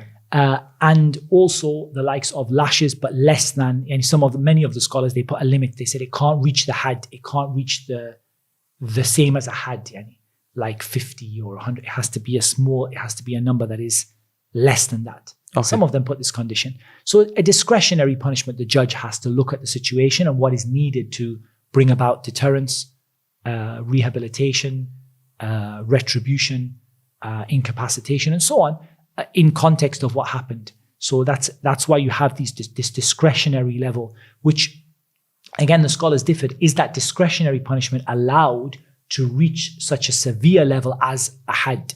Or must it be within smaller punishments? Okay. That's a matter which the scholars differed over, and some of them allowed severe discretionary punishments, and some of them, they only allowed discretionary punishments in those things which are not, which have not reached, we're not as severe as what we've been talking about.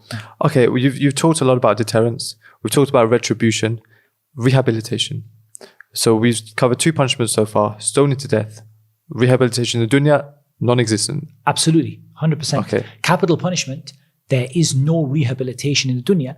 But we did establish, by the way, when we said this in the beginning, that rehabilitation is not a universal objective of sentencing. It's present in some things and not others. That's why you have whole life tariffs in jail.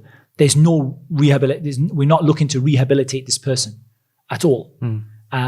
However, rehabilitation in Islam is wider than just, how do you bring a person back to righteousness, right? Yeah. How do you bring a person back to being an upstanding member of society? That's iman. That rehabilitation is rehabilitation. And that's when you look at Sharia as a wide, comprehensive which is imaniyah. It's not, at the end of the day, giving them a job and, teaching them that you don't have to steal from people and you can actually do X, Y, Z. That's a very small part of rehabilitation. And what a greater part of rehabilitation is actually iman. And if Allah Azza wa Jal forgives a person by punishments being carried out, then that is a huge rehabilitation in terms of their iman. There are some things for which we do not want to rehabilitate people. And that's, clear in Islam. Yeah. For example, the person who took someone else's life. We're not looking to bring that person back into society as an upstanding member of society. If you made that decision to do that and you fulfilled the conditions of that, then ultimately you have to lose your own life in return for that. And that is where the retribution takes precedence, because they say retribution always exists in sentencing, as opposed to rehabilitation, which is a secondary factor of sentencing, not a primary factor, according to, because we're talking about this from the angle of the non-Muslims who have issues with Islam. Yeah. So in their own system, rehabilitation is a secondary level consideration. It's not primary level. It's not always there in every situation. Yeah. And that's often the criticism of their own system. When they talk about rehabilitation, a lot of people say that actually, if you've got a criminal record, to come out, it's impossible to find a job. And a lot of these people then turn back to crime. Aren't you doing the same thing with chopping someone's hand off? They're going to come back and everyone's going to know you can't trust this guy. But one of the most beautiful things is you talked about criminal record. So let's talk about criminal record in Islam, right? The criminal record in Islam is what the angel on your left-hand side writes down, yeah? Yeah. That's your criminal record in Islam. For that to be wiped out, people in the society recognize that this is a person who has been rehabilitated. The Prophet ﷺ forbade them to be cursed, forbade them to be mistreated, because this is a person who Allah has rehabilitated them. Wow. Allah has brought this person from the point of view of their iman, from the point of view of their practicing. And yes, it is a huge stigma for a person, but there has to be that deterrence. Because if it isn't there, that person is going to walk out tomorrow and they're going to see something someone has and covet it and think, I could go for that just one time. But that is a constant reminder. And ultimately, there has to be a balance. And that's why if you only look at rehabilitation as a sole goal of legislation, you actually find that you'll never find a balance. There has to be a balance. There has to be times where we say, no, retribution here is more important than rehabilitation, but we provide a means for rehabilitation. I think Islam provides the greatest means because it provides a means that relates to the person's iman rather than to the person's job prospects or whatever. That is something which is a rizq is from Allah subhanahu wa ta'ala, and that's something which is, there's no reason why the Muslim treasury doesn't support a person in that regard, because the person is considered to be clean, they've been purified. But it has to be, we have to take all of those things into account. And I would argue that no human being is actually able to get that balance right. There is no human being is able to balance between the different needs of sentencing. Instead, that has to come from Al-Alim al-Hakim, from the one who knows everything and has infinite wisdom and the best judgment. He's the only one who can find the balance which is truly appropriate for the society. Otherwise, we keep trying to find it. And, on one side, we're shedding tears over hardened criminals. And on the other side, we're just, imprisoning people who are turning into criminals. And then we've got people who've committed crimes that, wallahi, they are like, you couldn't find a punishment suitable for it. And it's all just So then why did Islam leave the door open to ta'zir, discretionary punishment, up to a human being, the qadi, the judge? Yeah, I think because in discretionary punishments, here the matter is lighter because it hasn't reached a level of the most severe level of the crime. It hasn't reached that level.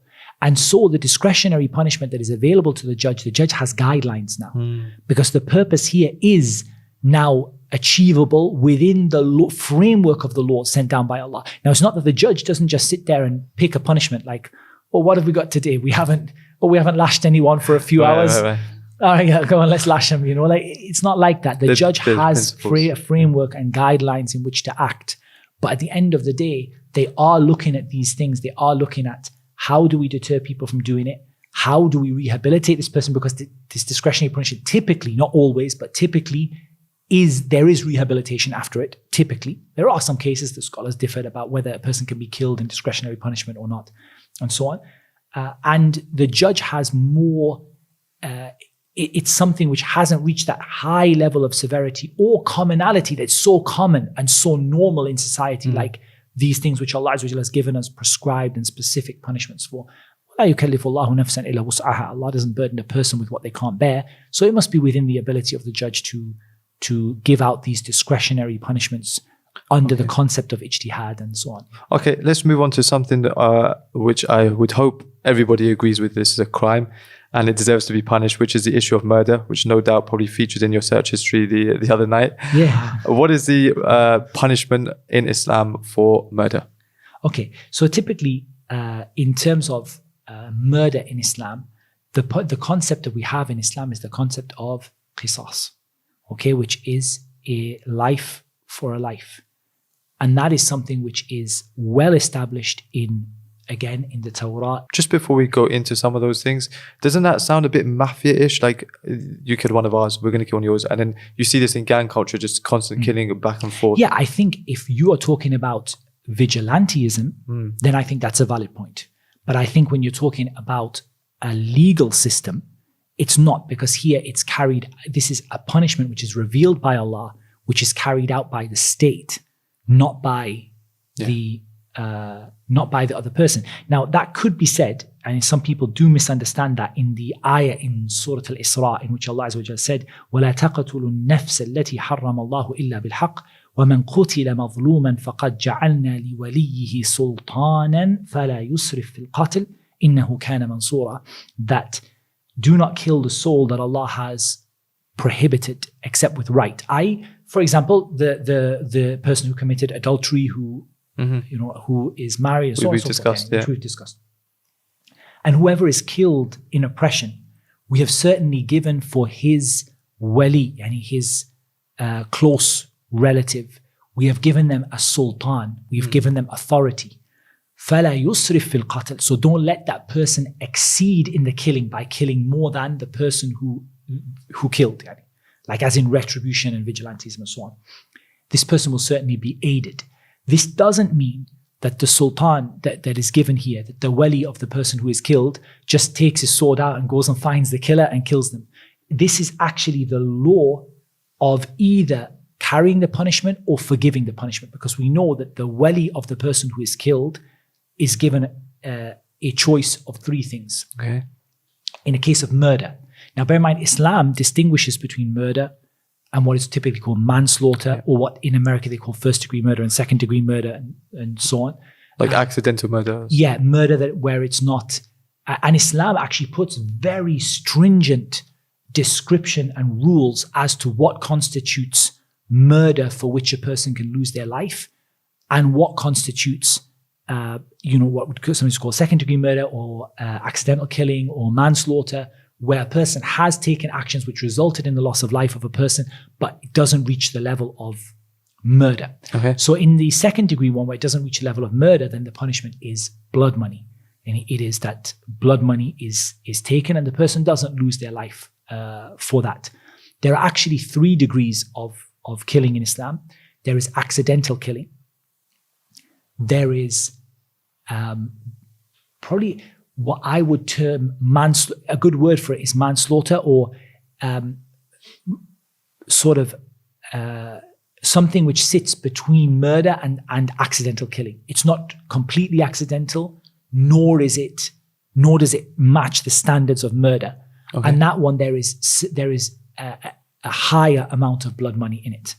The one for which a person loses their life is what we would typically call first degree murder, or the deliberate and sort of conscious killing of the person. Yeah. So, that is the one where the person, now the wali has 3 choices, right? Okay. The first choice is to demand a life for a life, which is not the life of anyone, by the way. It's not the life of your gang member or your tribe. The life of the person who killed. Yeah. Or and in terms of how that life is taken, there are 2 opinions among the scholars. One is that it is simply taken by the sword, and it's beheading. Which proves what you were saying earlier, that existed at the time. The other is that it's taken by mumathala. In other words, that what they did to kill the other person is done to them unless it would be haram. So obviously there are things that are outright prohibited that could not be, it would never be Islamically allowed to do. Those cannot be done by mumathala, as in you did it to them, we do it to you. Okay. But for example, if they, let's say for example, shot the person, then they would be shot. If they stabbed the person, then they would be stabbed. If they beheaded the person, they would be beheaded, and so on. That's one opinion. And one opinion is that they are simply killed by the sword. Now the second choice they have is to take blood money. Even for even for murder. So this is the family, because ultimately that person who died, has passed on. Yeah. Their matter now is with Allah, for Allah to reward them and for Allah to replace for them what was taken away from them. But what is left? The grieving family who've lost somebody, who've had someone prematurely taken away from them by this act of murder. So they can choose to take blood money. So it's their choice, not the government. It's their choice. Okay, good. And they can also choose to forgive completely. And there are instances where I've personally seen with my own eyes, people wait until almost the moment of execution and forgive the person and say that I wanted the person to really appreciate I wanted the lesson to be learnt, but ultimately I I don't feel that I don't want that person to lose their life. So that is down to the wali, and that's the sultan which is mentioned in the ayah. That's what is meant, not the sultan of taking your sword out and going looking for the guy to cut off his head. You've said that a couple of times now. You mentioned a hadith earlier about stealing an egg, and you said what's meant here is not this, but it's this. According to whose understanding? Like, where are you getting? So we have to take this from the hadith. Okay, we have to take this from the hadith. We have to take it from the adillah, Sharia. So for example, in the stealing of the egg, we know that an egg, unless a gold egg, doesn't reach ruba' dinar. It doesn't reach the minimum amount. So here, it's not possible that a person could steal an egg on its own and lose their hand. Sure, okay. Because it doesn't reach the hadith, and we have to reconcile all the hadith together, all the ayat together. It doesn't reach ruba' dinar. It doesn't reach a quarter of a golden dinar. So now there has to be another reason. So now we go to the statements of the scholars and we ask, how did they understand this hadith? Yeah. How did they reconcile between this and between the fact that it is a matter of which is clearly understood in Islam, that a person cannot have this punishment carried out for something which is less than that value.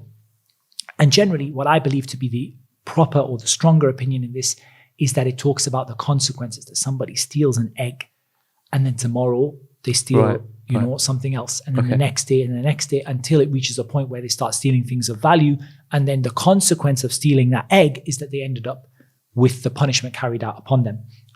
In terms of here, the sultan that is mentioned here, again, the principle that we have, that the hudud are the job of the wali al-amr. That's the wali al-amr's job. And if we look at just the example of the Sahaba, the Khulafa al-Rashideen, if we look at the example of the Prophet sallallahu alaihi wasallam, we see that the wali al-amr, either himself or either appointing someone to carry out that.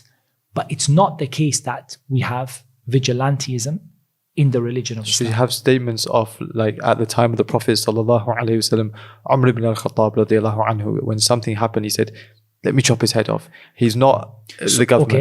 Okay, who is he asking? He's asking the Prophet sallallahu alaihi wasallam. He's asking the one who is in responsibility, the wali al-amr. O Messenger of Allah, you are the ruler here. Give me permission to carry out this punishment upon this person. Do you think that there's any kind of justification for people who might be Muslims, they read these ayat and ahadith, they come across these punishments, and obviously with your knowledge, you know that this is not in their hands, it's not meant for them to carry out, but they come across these ayat and ahadith and they just carry out, like, acts of terrorism, for example, on the street, based on these misunderstandings of these ayats? Like, do you see how people can fall into this? I think that whenever Islam is not implemented properly, and whenever people don't take Islam from its proper sources, there is a danger of the rulings of Islam being misinterpreted and misunderstood. And I think that's just as true in Christianity, and it's just as true in Judaism, and there are plenty of examples of that throughout history. The act of committing acts of terror is in itself something for which there is a prescribed punishment in Islam. Allah Azza wa Jalla said the punishment of those people who wage war against Allah and His Messenger, and they cause corruption in the earth, and this includes like the highway robber. Sure. It includes the banditry. It includes people who commit like huge acts of terror and so on and so forth. And yuqattalu, that they be killed. أو يصلبوا, or crucified. أو تقطع أيديهم وأرجلهم من خلاف, or their hands and feet cut off from opposite sides. أو ينفوا من الأرض, or expelled from the earth. The scholars mentioned that each one is according to the severity of the crime. And with regard to the crucifixion, they differed over whether it's done before the person is killed or whether it's done after, in a way of showing people the severity of this, because this is one of the worst kinds of crimes, the crimes that sort of tear at the fabric of the safety of the society, like banditry, people kidnapping people from the streets, robbing people, armed robberies, where people stop people who are traveling on a road and rob them or try to kill them. And likewise, terrorism, where people, really tear at the fabric of the safety of the society and destroy, the lives of many people. Those people, that's one of the most severe punishments that exists in Islam. So I think ultimately, everything can be misused. Yeah. We see even, things that are sort of considered to be basic sort of, teachings in Western countries and so on, we see extreme groups come and misuse those teachings. We see in Christianity, extreme groups come and misuse the teaching of Christianity and use it for violence. Islam, every time Islam mentions, for example, jihad, or Islam mentions fighting of any kind, Islam typically always you find a clear instruction in the same ayah or the following ayah not to go to extremes. وَقَاتِلُوا فِي سَبِيلِ اللَّهِ الَّذِينَ يُقَاتِلُونَكُمْ وَلَا تَعْتَدُوا إِنَّ اللَّهَ لَا يُحِبُّ الْمُعْتَدِينَ. Fight those people who fought against you. Not fight innocent men and women and children on the streets. Fight the people who fought against you. وَلَا تَعْتَدُوا. Don't go over the limits. Don't go over the limits that are set by Allah. And that's a standard feature of whenever verses mention fighting, mention killing. And bear in mind, this fighting, killing is that which is done under the banner of the ruler, i.e. an organized army that is organized and that is given their instructions from the Waliul Amr, not vigilantism again. They are told, don't go to extremes. The Prophet told them not to kill the child, not to kill the woman, not to break down the monasteries and the churches and the synagogues where people are worshipping Allah, to leave the people alone, not to cut down the trees and so on and so forth. Islam came with regulations for this that supersede and are better than any existing regulations right now. Look at all this thing about the Geneva Convention and the rules of war and so on. Islam established fair and just rules of fighting and strongly tells everybody that when you fight, you don't go to extremes. You don't go over the limits. Allah does not love the people who go over the limits that they've been set. And I think that, again, the fact that Islam contains these things is problematic for some people, but they have to understand that Islam is a complete way of life. Have you ever seen a government, and apart from, we're talking about maybe the government of a tiny little island somewhere, but a significantly sized government that doesn't have an army? No. At the end of the day, we're talking about governments here. We're talking about a country that has a legitimate army, the difference being that army is given religious instruction, not political instruction. Right. Political instruction, I'll go and do what you want, you kill these people, I want you to make an example of them. There's no political instruction for fight. Instruction is religiously, you are not allowed to do this. Religiously, you're not allowed to do that. Your purpose for fighting is a religious purpose, not a political purpose, not because I want to have double the land that I have right now. It is a purpose of making the word of Allah the highest and the word of those who disbelieve the lowest. It's a topic for a whole, podcast, inshallah. But yeah, I think so. Yeah. It is really important to understand that the concept of fighting existing within Islam is actually something which provides safeguards that don't exist. And honestly, if you were to look at armies around the world today, and I want you to look at professional armies, like the likes of the United States, the UK, Australia, these are countries that have professional armies with laws that govern what their soldiers do.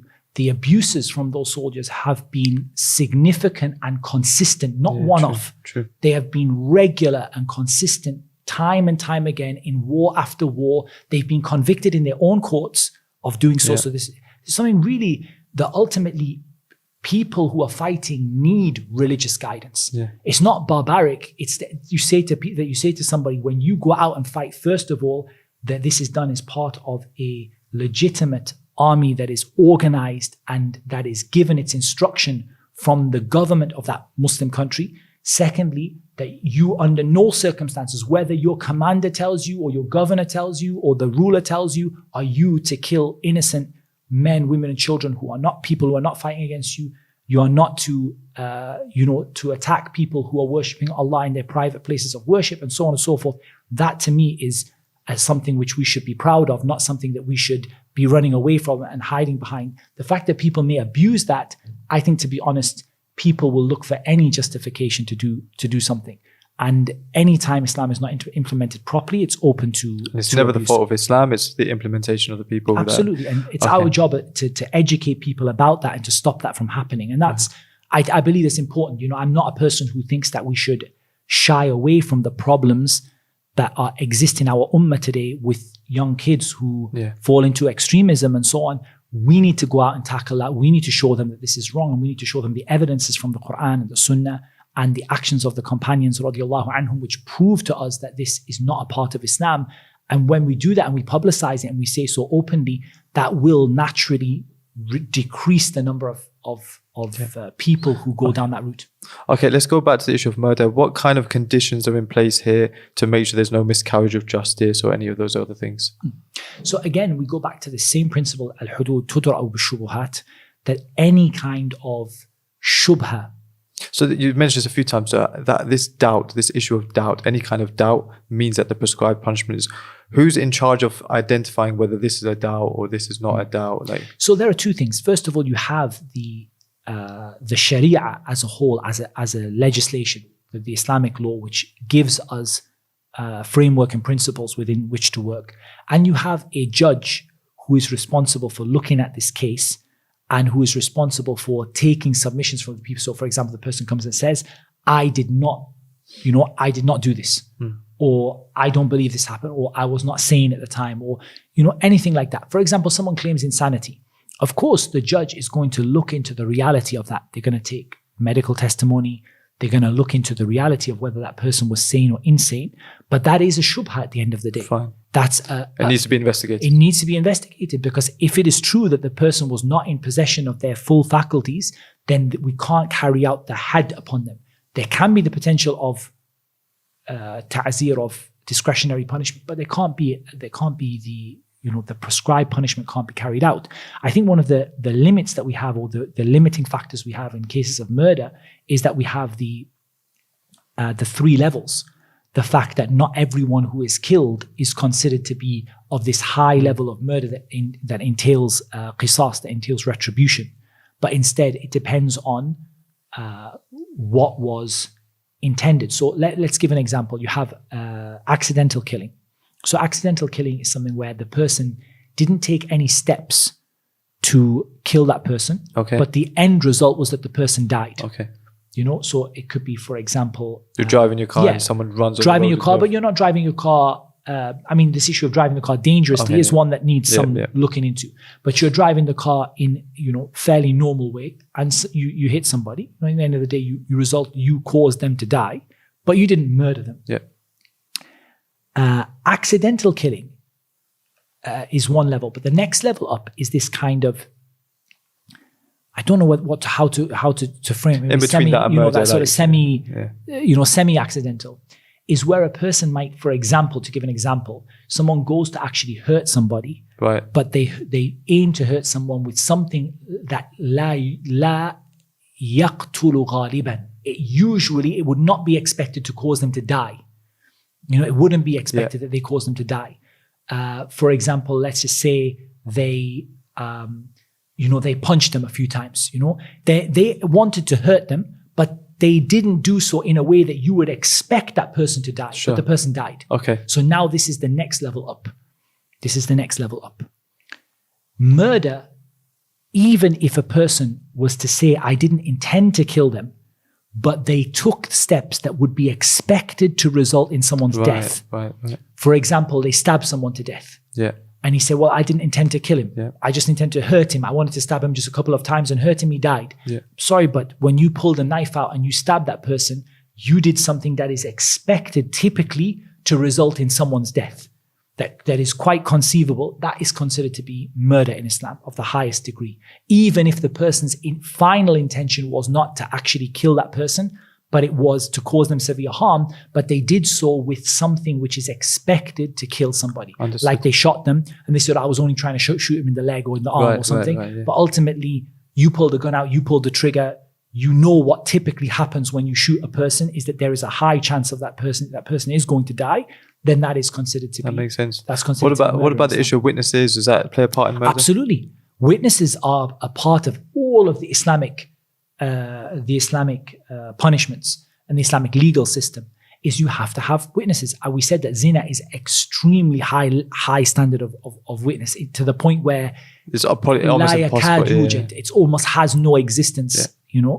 As for the others, then it requires typically, even in the issue of stealing and others, it requires 2 witnesses that are considered to be of sound mind, of suitable, level of religious practice, people who are known to be truthful, people who have no ulterior motives, and so on and so forth. So witnesses are also required. And again, if there aren't any witnesses, and this is really interesting, because how does Islam see things like CCTV and DNA and forensics and things like that? Typically, this is considered not to be of the level of a witness, but it's considered to be a qarina, a supporting evidence for something. And that, people sometimes turn around and say that is, such a, why we've got these scientific methods? Why are these not primary? That poor victim, that they've gone through this clearly, you can see it on TV. Yeah, why are they not primary? Yeah. We are now starting to see in our time the dangers of relying upon those as primary evidences. Miscarriages of justice where DNA was contaminated. Right. Deepfake videos where videos are not done properly, or where they're misrepresented, or where it didn't show the person. A lot of miscarriages of justice are coming from that. So Islam doesn't say the person will not be punished, but they will not have the had carried out. What they will have is, if the judge believes there is a sufficient amount of evidence around that, in terms of things like CCTV and DNA and so on, then the judge may carry out a discretionary punishment. But the had will not be done.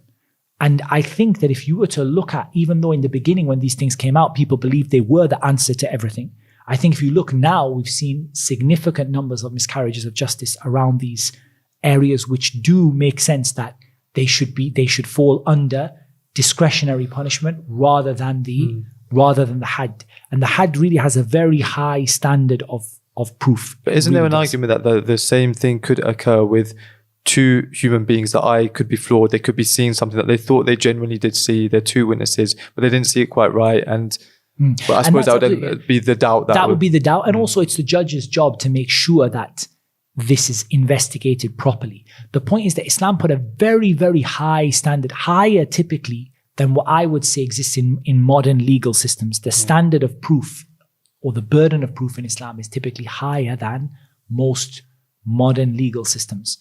And the reason for that is, again, because the emphasis is on deterrence and to reduce the number of miscarriages of justice, because that is a major argument. Many of the people who have concerns over these punishments, their biggest concern are miscarriages of justice. Yeah. And if we can reduce the number of miscarriages of justice, obviously Allah subhanahu wa ta'ala Allah Azza wa Jal will recompense a person on the day of resurrection. There's no doubt about that. But we want to make it a system whereby there are extremely small numbers of miscarriages of justice, as minimal as possible, to make it such that people have confidence in the wisdom behind these punishments. Okay, let's move on to another topic where it's considered to be not a crime for many, many people, and that is the issue of apostasy. Someone being a Muslim, changing their mind effectively, and leaving the religion.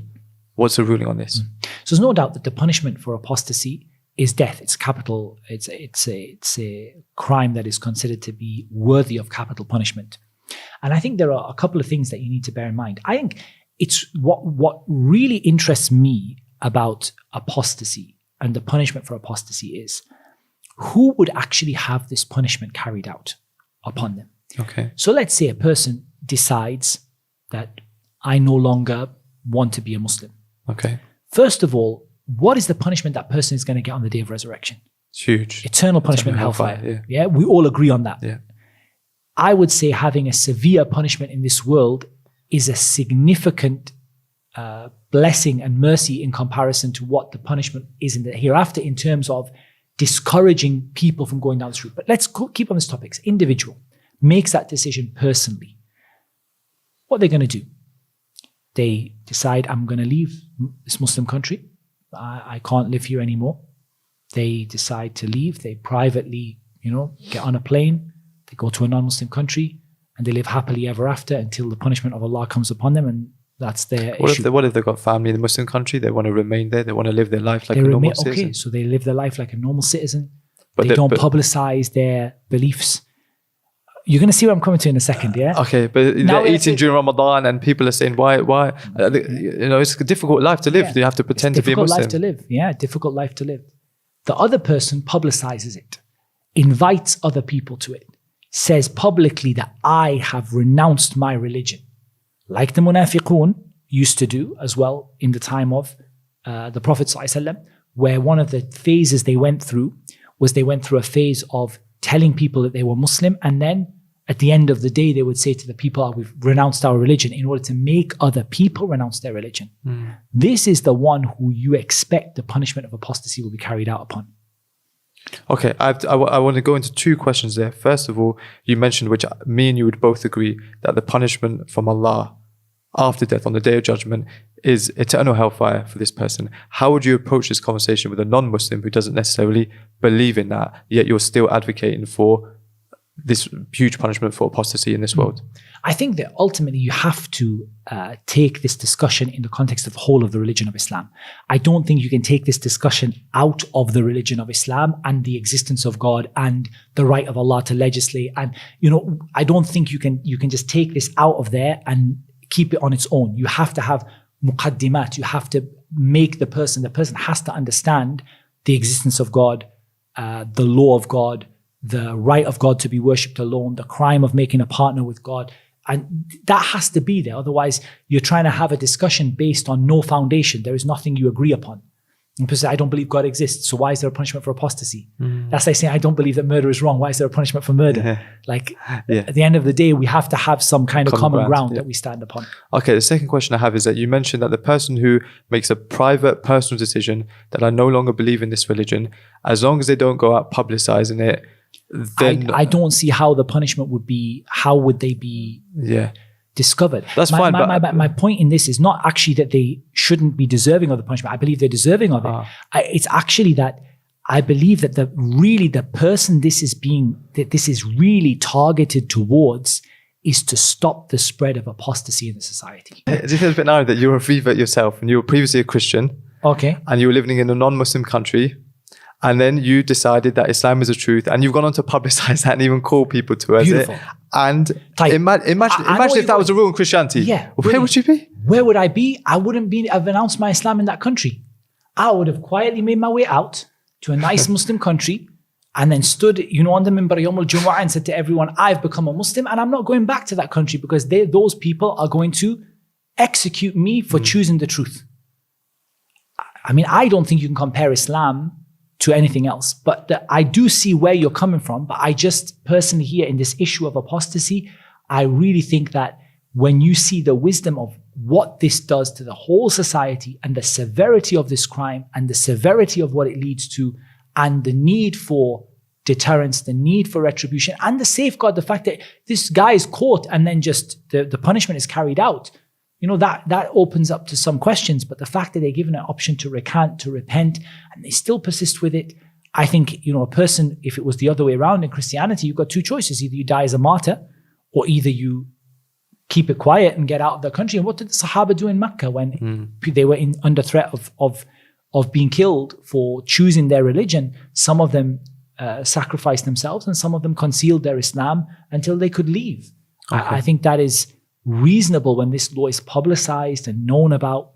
So how do you reconcile, you say it's publicized and known about, how do you reconcile this with the various ayat in the Quran that seem to go against this? Like, for example, La ikraha fi din. La ikraha fi din. Man sha'a falyu'min wa man sha'a falyakfur. If whoever wants to believe, then let them believe. Lakum dinakum waliya din. All of these ayat that suggest that it's okay to have different belief systems. Okay. So that's not what those ayat suggest, but let's take them one by one. This statement of Allah Azza wa Jal, فَمَنْ شَاءَ فَلْيُؤْمِنْ وَمَنْ شَاءَ فَلْيَكْفُرْ. This statement is a statement of tawbih. It's a rebuke that whoever wants to believe, let them believe and let them have the consequences of their belief. And whoever wants to disbelieve, let them disbelieve and let them have the consequences of their disbelief fi dunya wal akhirah. It's not approval. It's not approval. Okay, how do you know that's not approval? Because Allah Azza wa Jal la yarda.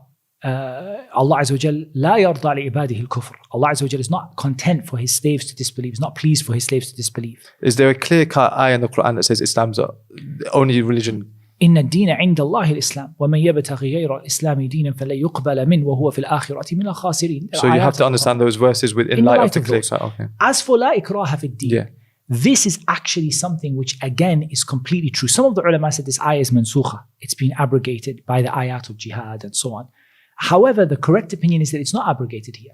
This ayah, la ikraha fi din, there is no compulsion in religion, is that not that there will not be consequences for the religion that you choose or the choices that you make, but that ultimately nobody can, or if you were compelled to accept a religion, that wouldn't be accepted by Allah. Ikhlas is a condition of la ilaha illallah, right? Yeah. So it's compelled. And that's why people are not compelled.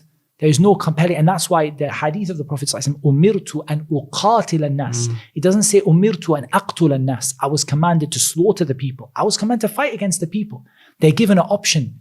Either you accept Islam. If they are from the Jews, the Christians, and some other groups, they're given the option to pay the jizya, to live under the Muslim army's protection and to have their religion as it is. Or they're given the option to fight. That is an option that's given to them. Nobody is saying to them, become Muslim. A person is forced into Islam like that. Rather, a person has consequences. That's a different aspect. A person chooses not to be Muslim. There are consequences to that in the dunya and in the akhirah.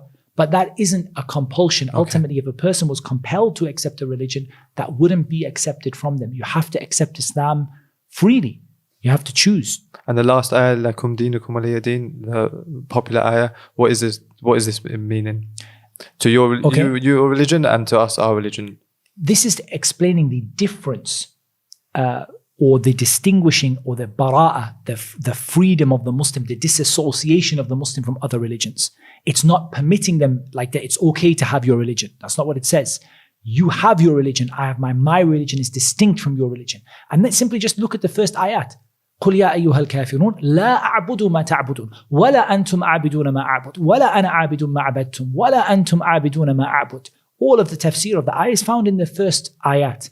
I'm not going to worship what you worship. You don't worship what I worship. You and me, we're not on the same page when it comes to religion. لَكُمْ دِينُكُمْ وَلِيَ دِينٍ. And not that you are permitted to have your religion. There's a difference between what Allah Azza wa Jal allowed qadaran in terms of His qadr, irada kawniyya, qadariyya, that Allah Azza wa Jal decreed, and what Allah Azza wa Jal loves. Allah Azza wa Jal does not love for His servants to disbelieve. Does that make sense? Yeah. Okay, I want to move the discussion to a topic that is linked closely to the issue of apostasy, and that is blasphemy. What does the Sharia say about people who insult the Prophet sallallahu alaihi wasallam, for example, or Allah or the religion of Islam? So insulting the Prophet sallallahu alaihi wasallam is had from the hudud of Allah Azza wa Jal, and it is like apostasy. It is an example of capital punishment. But here the scholars distinguish between two things. Okay. They say that in apostasy there is a mas'alat, the tawbah of the murtad. Is it accepted or not? Is a person given a chance to repent or not when if they apostatize, they leave Islam? Are they given a chance to repent or not? The person who commits insulting the Prophet ﷺ and blaspheming and insulting the Prophet ﷺ, this person has done two things. First of all, they have committed ridda if they were any apostasy if they were Muslim. Okay. But there's a second aspect to it which is different, which is the haqq of the Prophet ﷺ. The right of the Prophet ﷺ. Now we know the Prophet ﷺ, what he sacrificed personally for the religion of Islam, and that his right is higher than the right of anyone else. Yeah. And we also know that Islam gave rights to individuals. So for example, Islam gave the right of, punishments to be carried out against people who insult other people, for example. As an example, accusing someone of falsely accusing someone of adultery. Islam has a system of preventing these things from taking place. But the right of the Prophet ﷺ is greater than anyone else's right. And typically the system of Islam, generally speaking, is that forgiveness has to come min sahib al-haq. Forgiveness has to come from the person who was insulted. Now, the Prophet ﷺ has passed away. Yeah. His honor has to be preserved and protected for a religious benefit, let alone for a personal benefit, not just him and himself and what he did for this ummah, but also in terms of the religious danger behind that and the spreading to apostasy, all the things we said about apostasy, how it spreads in the society and so on and so forth. Yeah. But the Prophet ﷺ has that right personally, that Allah Azza wa Jal gave him that personal right. So now, without having a means to forgiveness for sahib al-haq, it's not possible now for the person who the crime was committed against is not able now to forgive that person.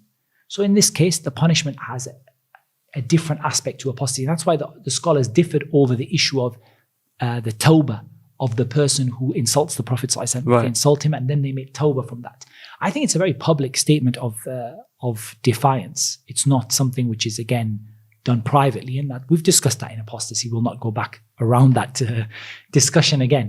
But we had discussed the issue of the fact it's a very public statement, and it's a very deliberate attempt to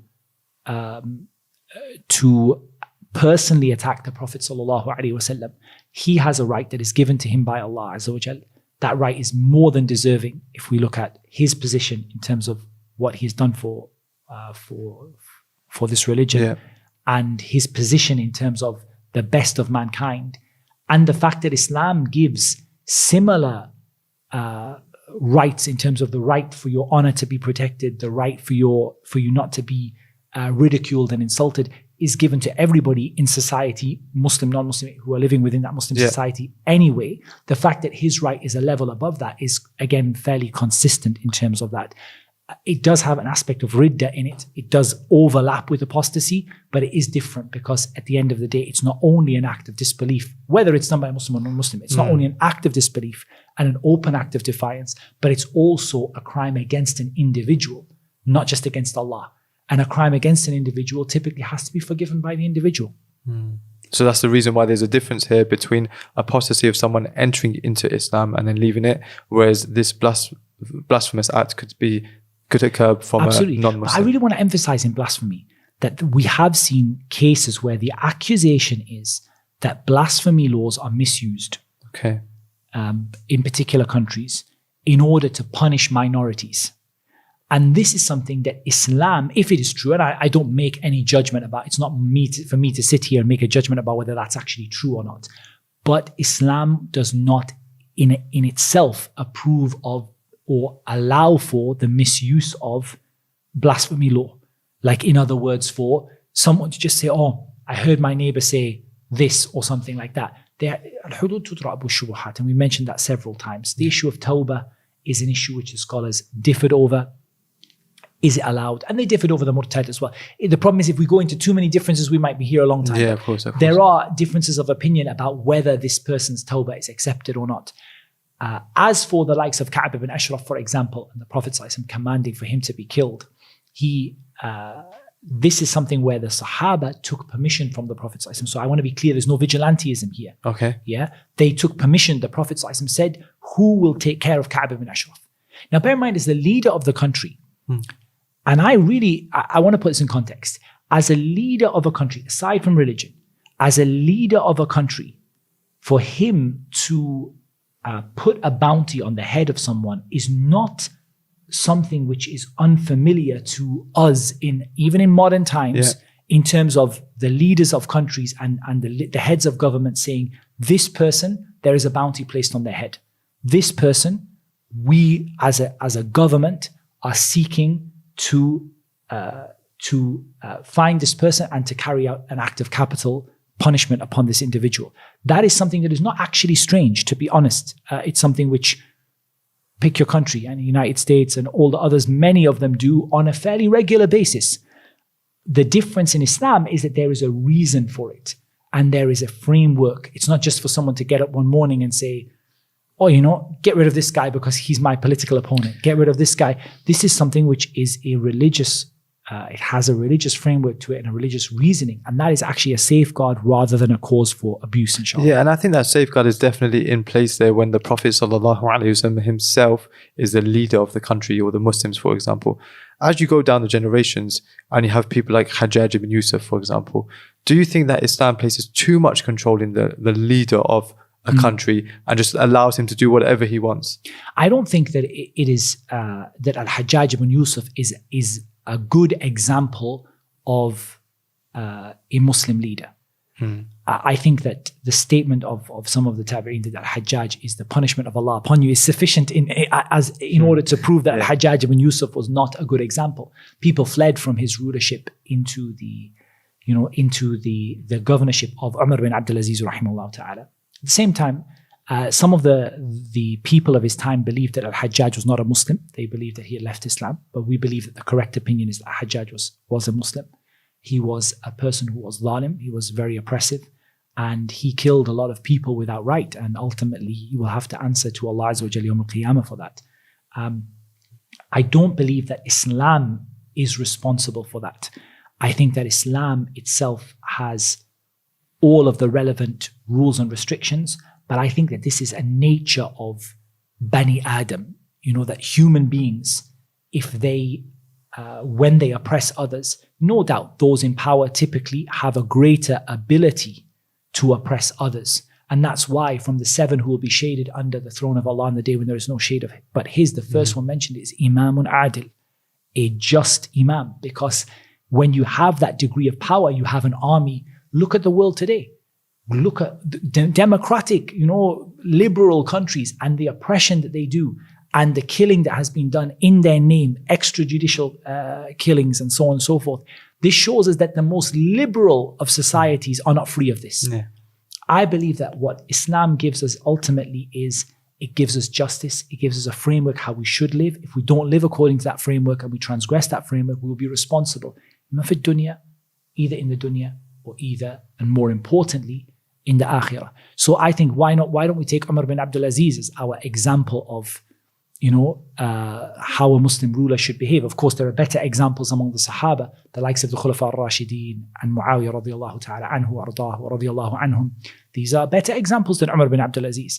But just to take someone at the same time as Hajjaj bin Yusuf, we have Umar bin Abdul Aziz, and the fact that in the time of Umar bin Abdul Aziz, who implemented Islam, we believe implemented Islam as it should have been implemented, as the ruler is supposed to behave. Do you see people walking around without hands and people being stoned to death every 5 minutes and people, this guy lost his head?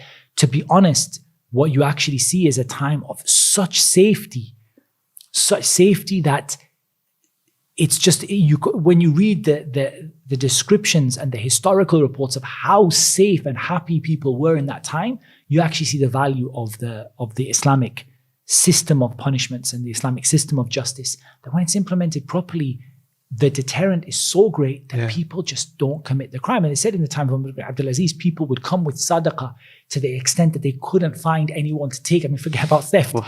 They couldn't find anyone who would be willing to take their sadaqah.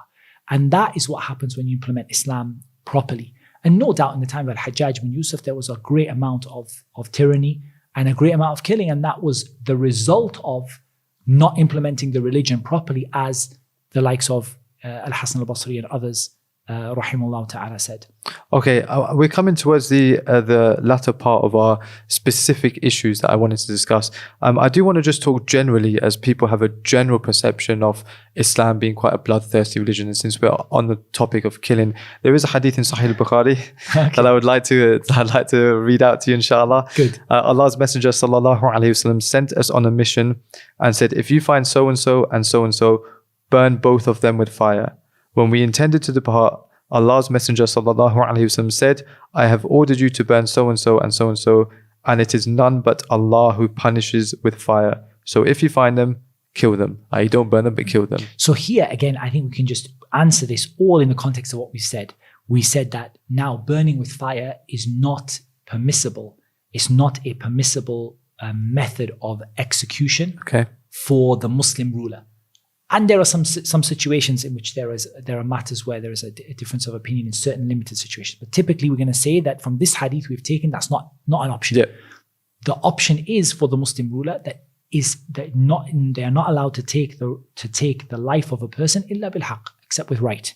So the Prophet ﷺ here has a right. We know for certain the Prophet ﷺ doesn't. The person who is sent rahmatan lil alameen, as a mercy to all mankind, doesn't command something like that illa bil haqq, except that there is a right which Allah has given him to do that as the ruler, as the one in authority, as the Prophet with religious and political authority at that time. He has commanded that these two people have committed a crime, but that they must be punished in a way that is appropriate and allowed in Islam. So and we've discussed in details those crimes that result in capital punishment. Absolutely, we have.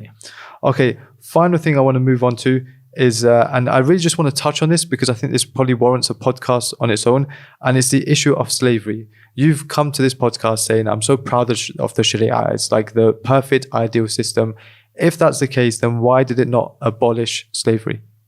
I think there are two things to look at here, two very separate things, or three. The first thing I want to get out of people's mind is slavery as we know it today in the term, in Western terms, but in what we have learned in history, recent history. Yeah. Okay, so that's slavery based on kidnapping people, based on race, based on color. That has no place in Islam and never had any place in Islam. That is from the slavery of Jahiliyyah that was practiced before Islam, where people would be kidnapped and sold into slavery. This is something which is from the major sins in Islam and is worthy of severe punishment. Slavery in Islam is a replacement or an alternative to the system of prisoners of war. That's what it is. So you are fighting against the people, they're fighting against you. Sword to sword, gun to gun, the fighting takes place between the two armies. And when one army overcomes the other, Allah Azza wa Jal gave a right to enslave those that remain. All of those that remain. That is a choice now of the Muslim commander, has three choices. Is that not what happened at the time of the Prophet ﷺ when with the issue of Banu Qurayza, when the companion said, kill all the men and enslave all of the women? So let's come to Bani Qurayza. We'll come to Bani Qurayza. Okay. I want to come to Bani Qurayza. I think that's important. That's an important topic. But that is actually not a war. There was no war between the Muslims and Bani Qurayza. We're talking about now slavery as a result of war. Okay. This is effectively what we would call today being a prisoner of war. The first thing is a Muslim commander has three choices. The first choice is to free them, all of them, let them all go. The second choice is to ransom them. So that is to imprison them and to ransom each individual, as was done in the Battle of Badr. And the third is to enslave them. When they are enslaved, I want to understand, what I wanted to show you is that people have this idea of slavery. Abu Hurairah radiallahu anh, he said, لولا الجهاد وبر أمي. If it wasn't for jihad and being good to my mother, I would have wished to die as a slave. The slave is clothed from the clothing that the owner has. They're fed. They're not burdened with what they can't bear. Now I want you to see treatment of prisoners of war today. Yeah. Okay, I'm reluctant to give examples. Okay, but let's just take, and maybe it's not a great example, but let's just take Guantanamo as an example of prisoners. You know, ala khilaf in between them, whether they're prisoners of war or whatever, but people who are imprisoned as a result of some sort of fighting that's going between, and the treatment that is given. Let's look at Japanese prisoners of war in the Second World War and how they were treated. Wallahi, the Islamic system of slavery is far, far more merciful, especially when you add a final element, and that is the encouragement of freeing a slave.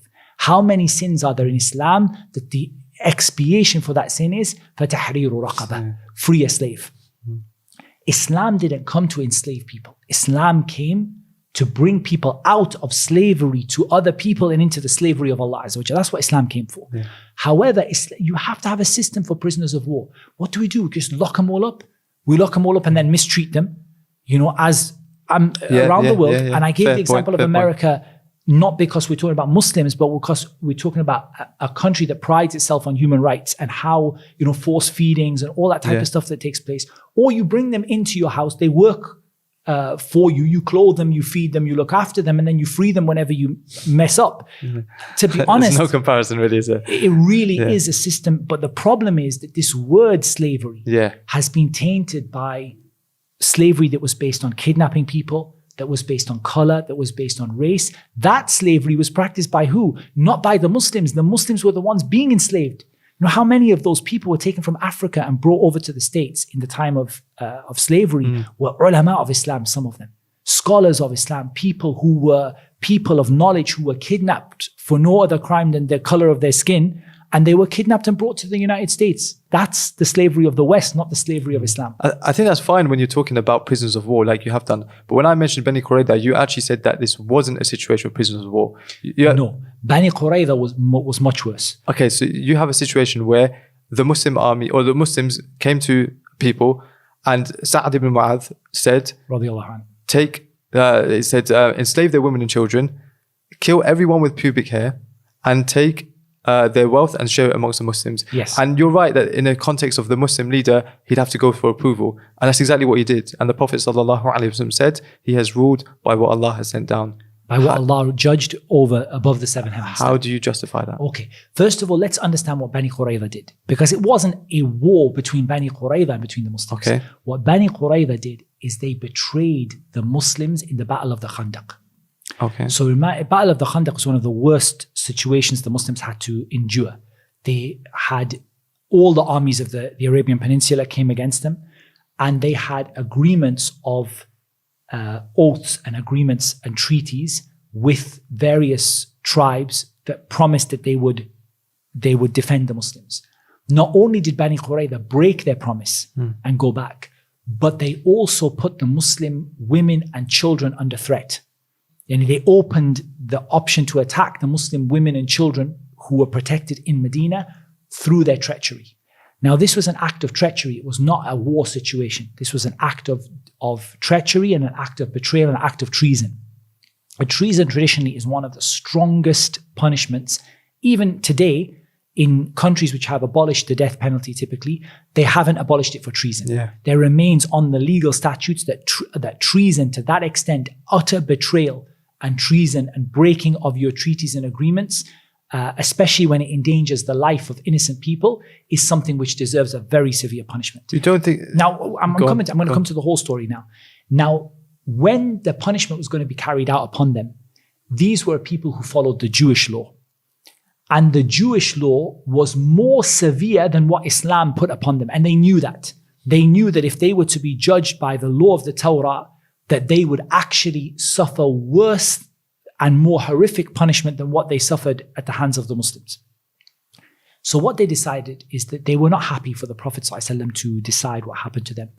So the Prophet ﷺ, as the leader of the Muslims, agreed on something. He said, I want you to appoint your own judge.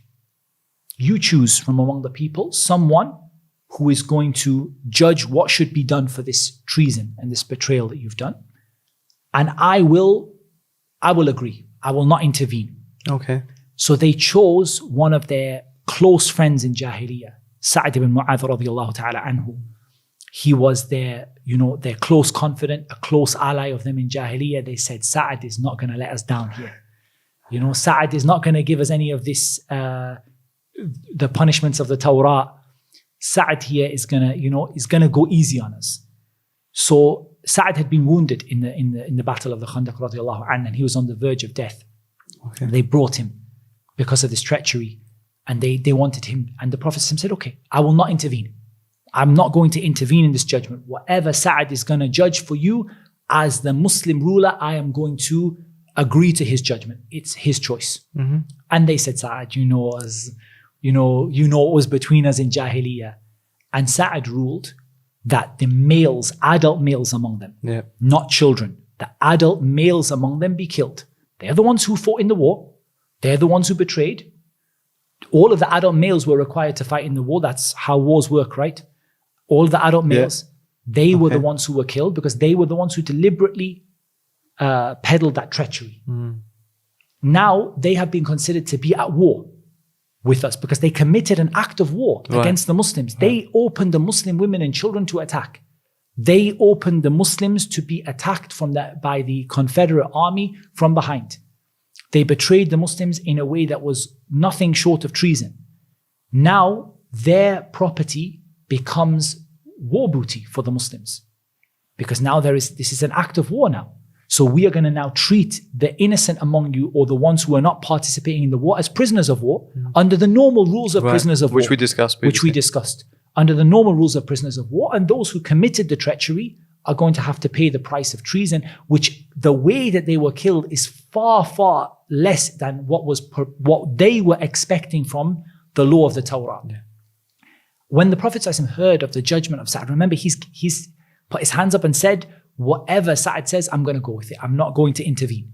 He said, you have judged by what Allah judged with min fawqi sab'i samawat, above the seven heavens. And this was a judgment that Allah was pleased with. It was a judgment that was in accordance with Islam. And it's very important that remains as a penalty that is visible for people in terms of treason. And it was a big lesson for the other tribes around in the Arabian Peninsula that you cannot make a promise of an oath that you will defend a people and then break your oath and be treacherous in your oath, because that is something which put the lives of really all of the Muslims in danger, and it was an act of treason, so it was dealt with as such. I'm coming towards the end of the questions that I've got for you, but I do want to touch on something that we briefly mentioned before. We spoke about the different methods of capital punishment, and we talked about why not modernize them when they were, and you said that rightly so, that there were quicker punishments at the time, but Allah still chose to issue this particular punishment or this particular method. However, there is a wider discussion that needs to be had about, we've mentioned so much about murder and killing and stoning and things like that, that perhaps that was the culture at the time. Perhaps that was the culture at the time for the people at the time. However, now the world has become what many people say much more civilized. Is there maybe a push to change some of these punishments into more modern punishments and modernize the Sharia?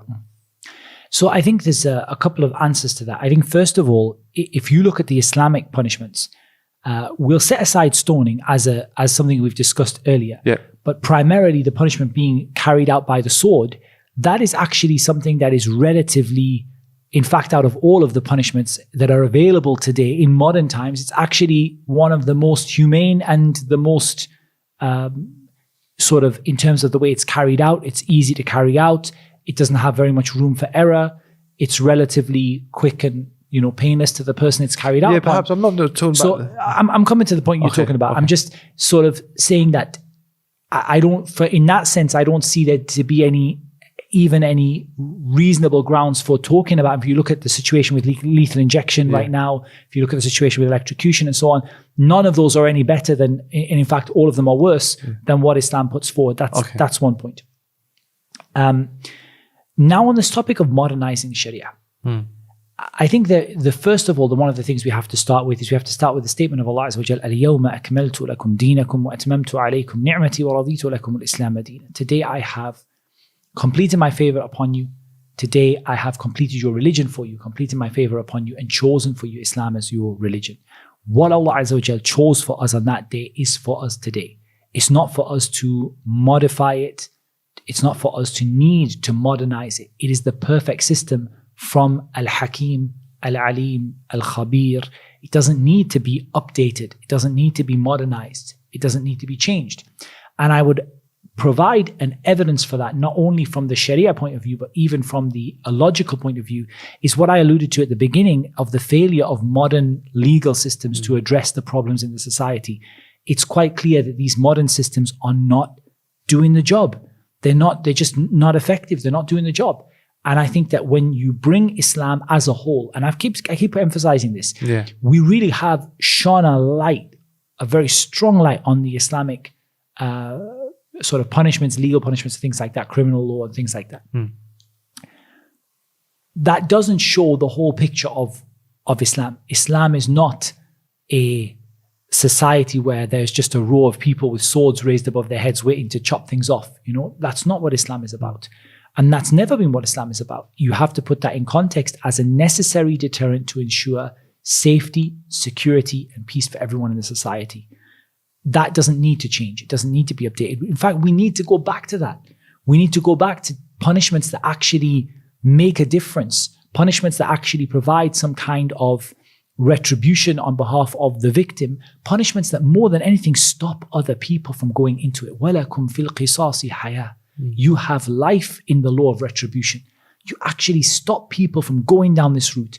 And also punishments that are not a burden upon regular people, where we have to pay for keeping some really horrific and evil people behind bars. And we have to kind of pay for that. So I don't see any logical reason, and I certainly don't see any Shari'i reason to change what Allah subhanahu wa ta'ala has given us. If anything, we need to go back to that implemented properly. When it's not implemented properly, then that's not representative of what Islam has. Speaking of going back, do we not go back to the scholars that preceded us? For example, there's the 8th century Maliki scholar Abu al-Qasim al-Burzuli, who actually called for the replacement of the hudud, as we describe them today, with things like financial penalties. What do you have to say about that? I don't think that's actually a correct quote from Abu al-Qasim al-Burzuli, rahimahullah ta'ala, Maliki scholar.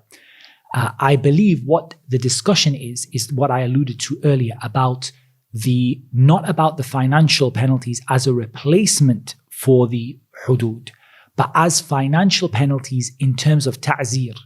Is it allowed for a judge to implement a financial penalty. And I did allude earlier to the fact that the jumhur of the ulama, the majority from the Hanafiya, the Malikiyya, the Shafi'iyya, and the Hanabila, they held the opinion that it's not permissible, that financial penalties are not a tool that is available to the qadi in that sense, except where there is a clear evidence in Islam for that.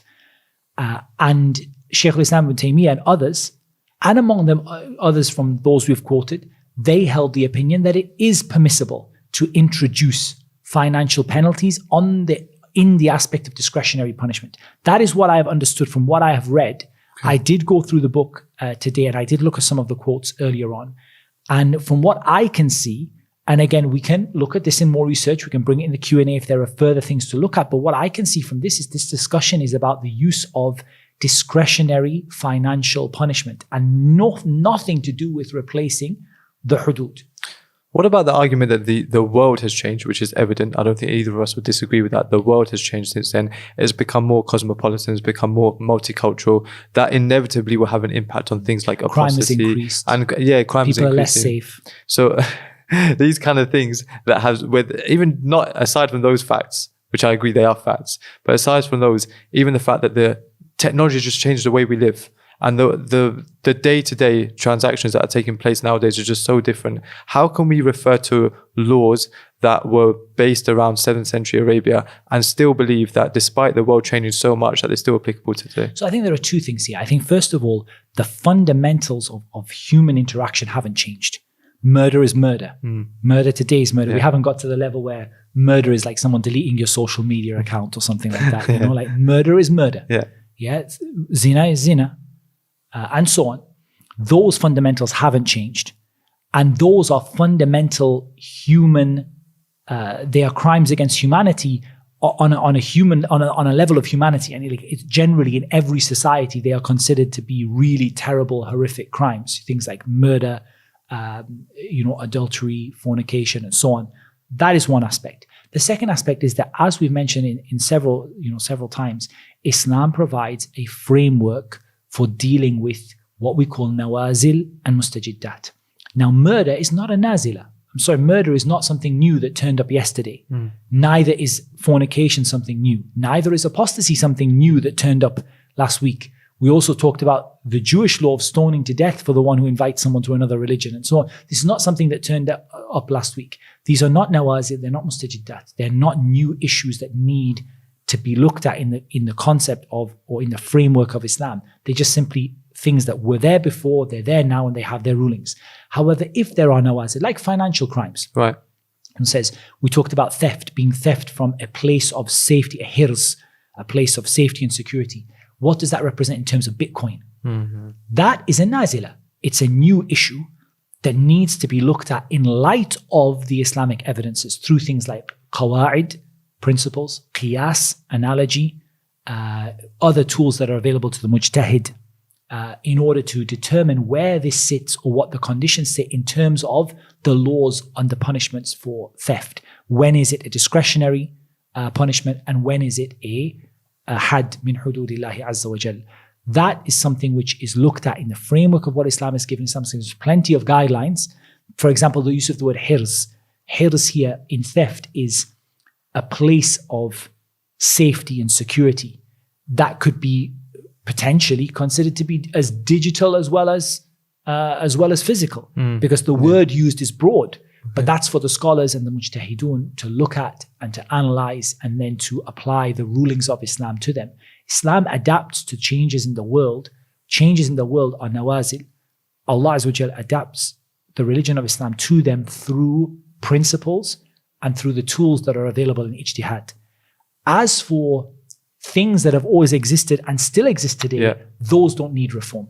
Okay, you mentioned in there the principles, and you mentioned something like al-qawa'id al-fiqhiyya, for example. Is it not one of those principles, al-'ada muhakkama, that the customs can play an impact on a ruling? For example, when we talk about the ruling of a woman not being allowed to travel, many scholars say that there isn't a set distance, it's rather what the urf, like the customs of the people define as traveling. So this has an important principle that comes before it. Okay. And that is that when you have a nas, you have an evidence a textual evidence, there is no room for any of the aspects of ijtihad. There is no aspect of looking at the urf, because the urf is muhakkama in that which the Sharia did not provide a had for, did not provide a definition for, or a limit for, or a particular ruling for. In this case, al-urf, the urf is muhakkama, no doubt. So we have the principle, la ijtihada ma'an nas. There is no right to have, to exercise legal judgment in the face of textual evidence. So there are things in which Islam left it to urf, and there are things in which Islam did not leave it to urf. And no doubt these hudud are hudud. The very word had is something delimited and chosen and fixed.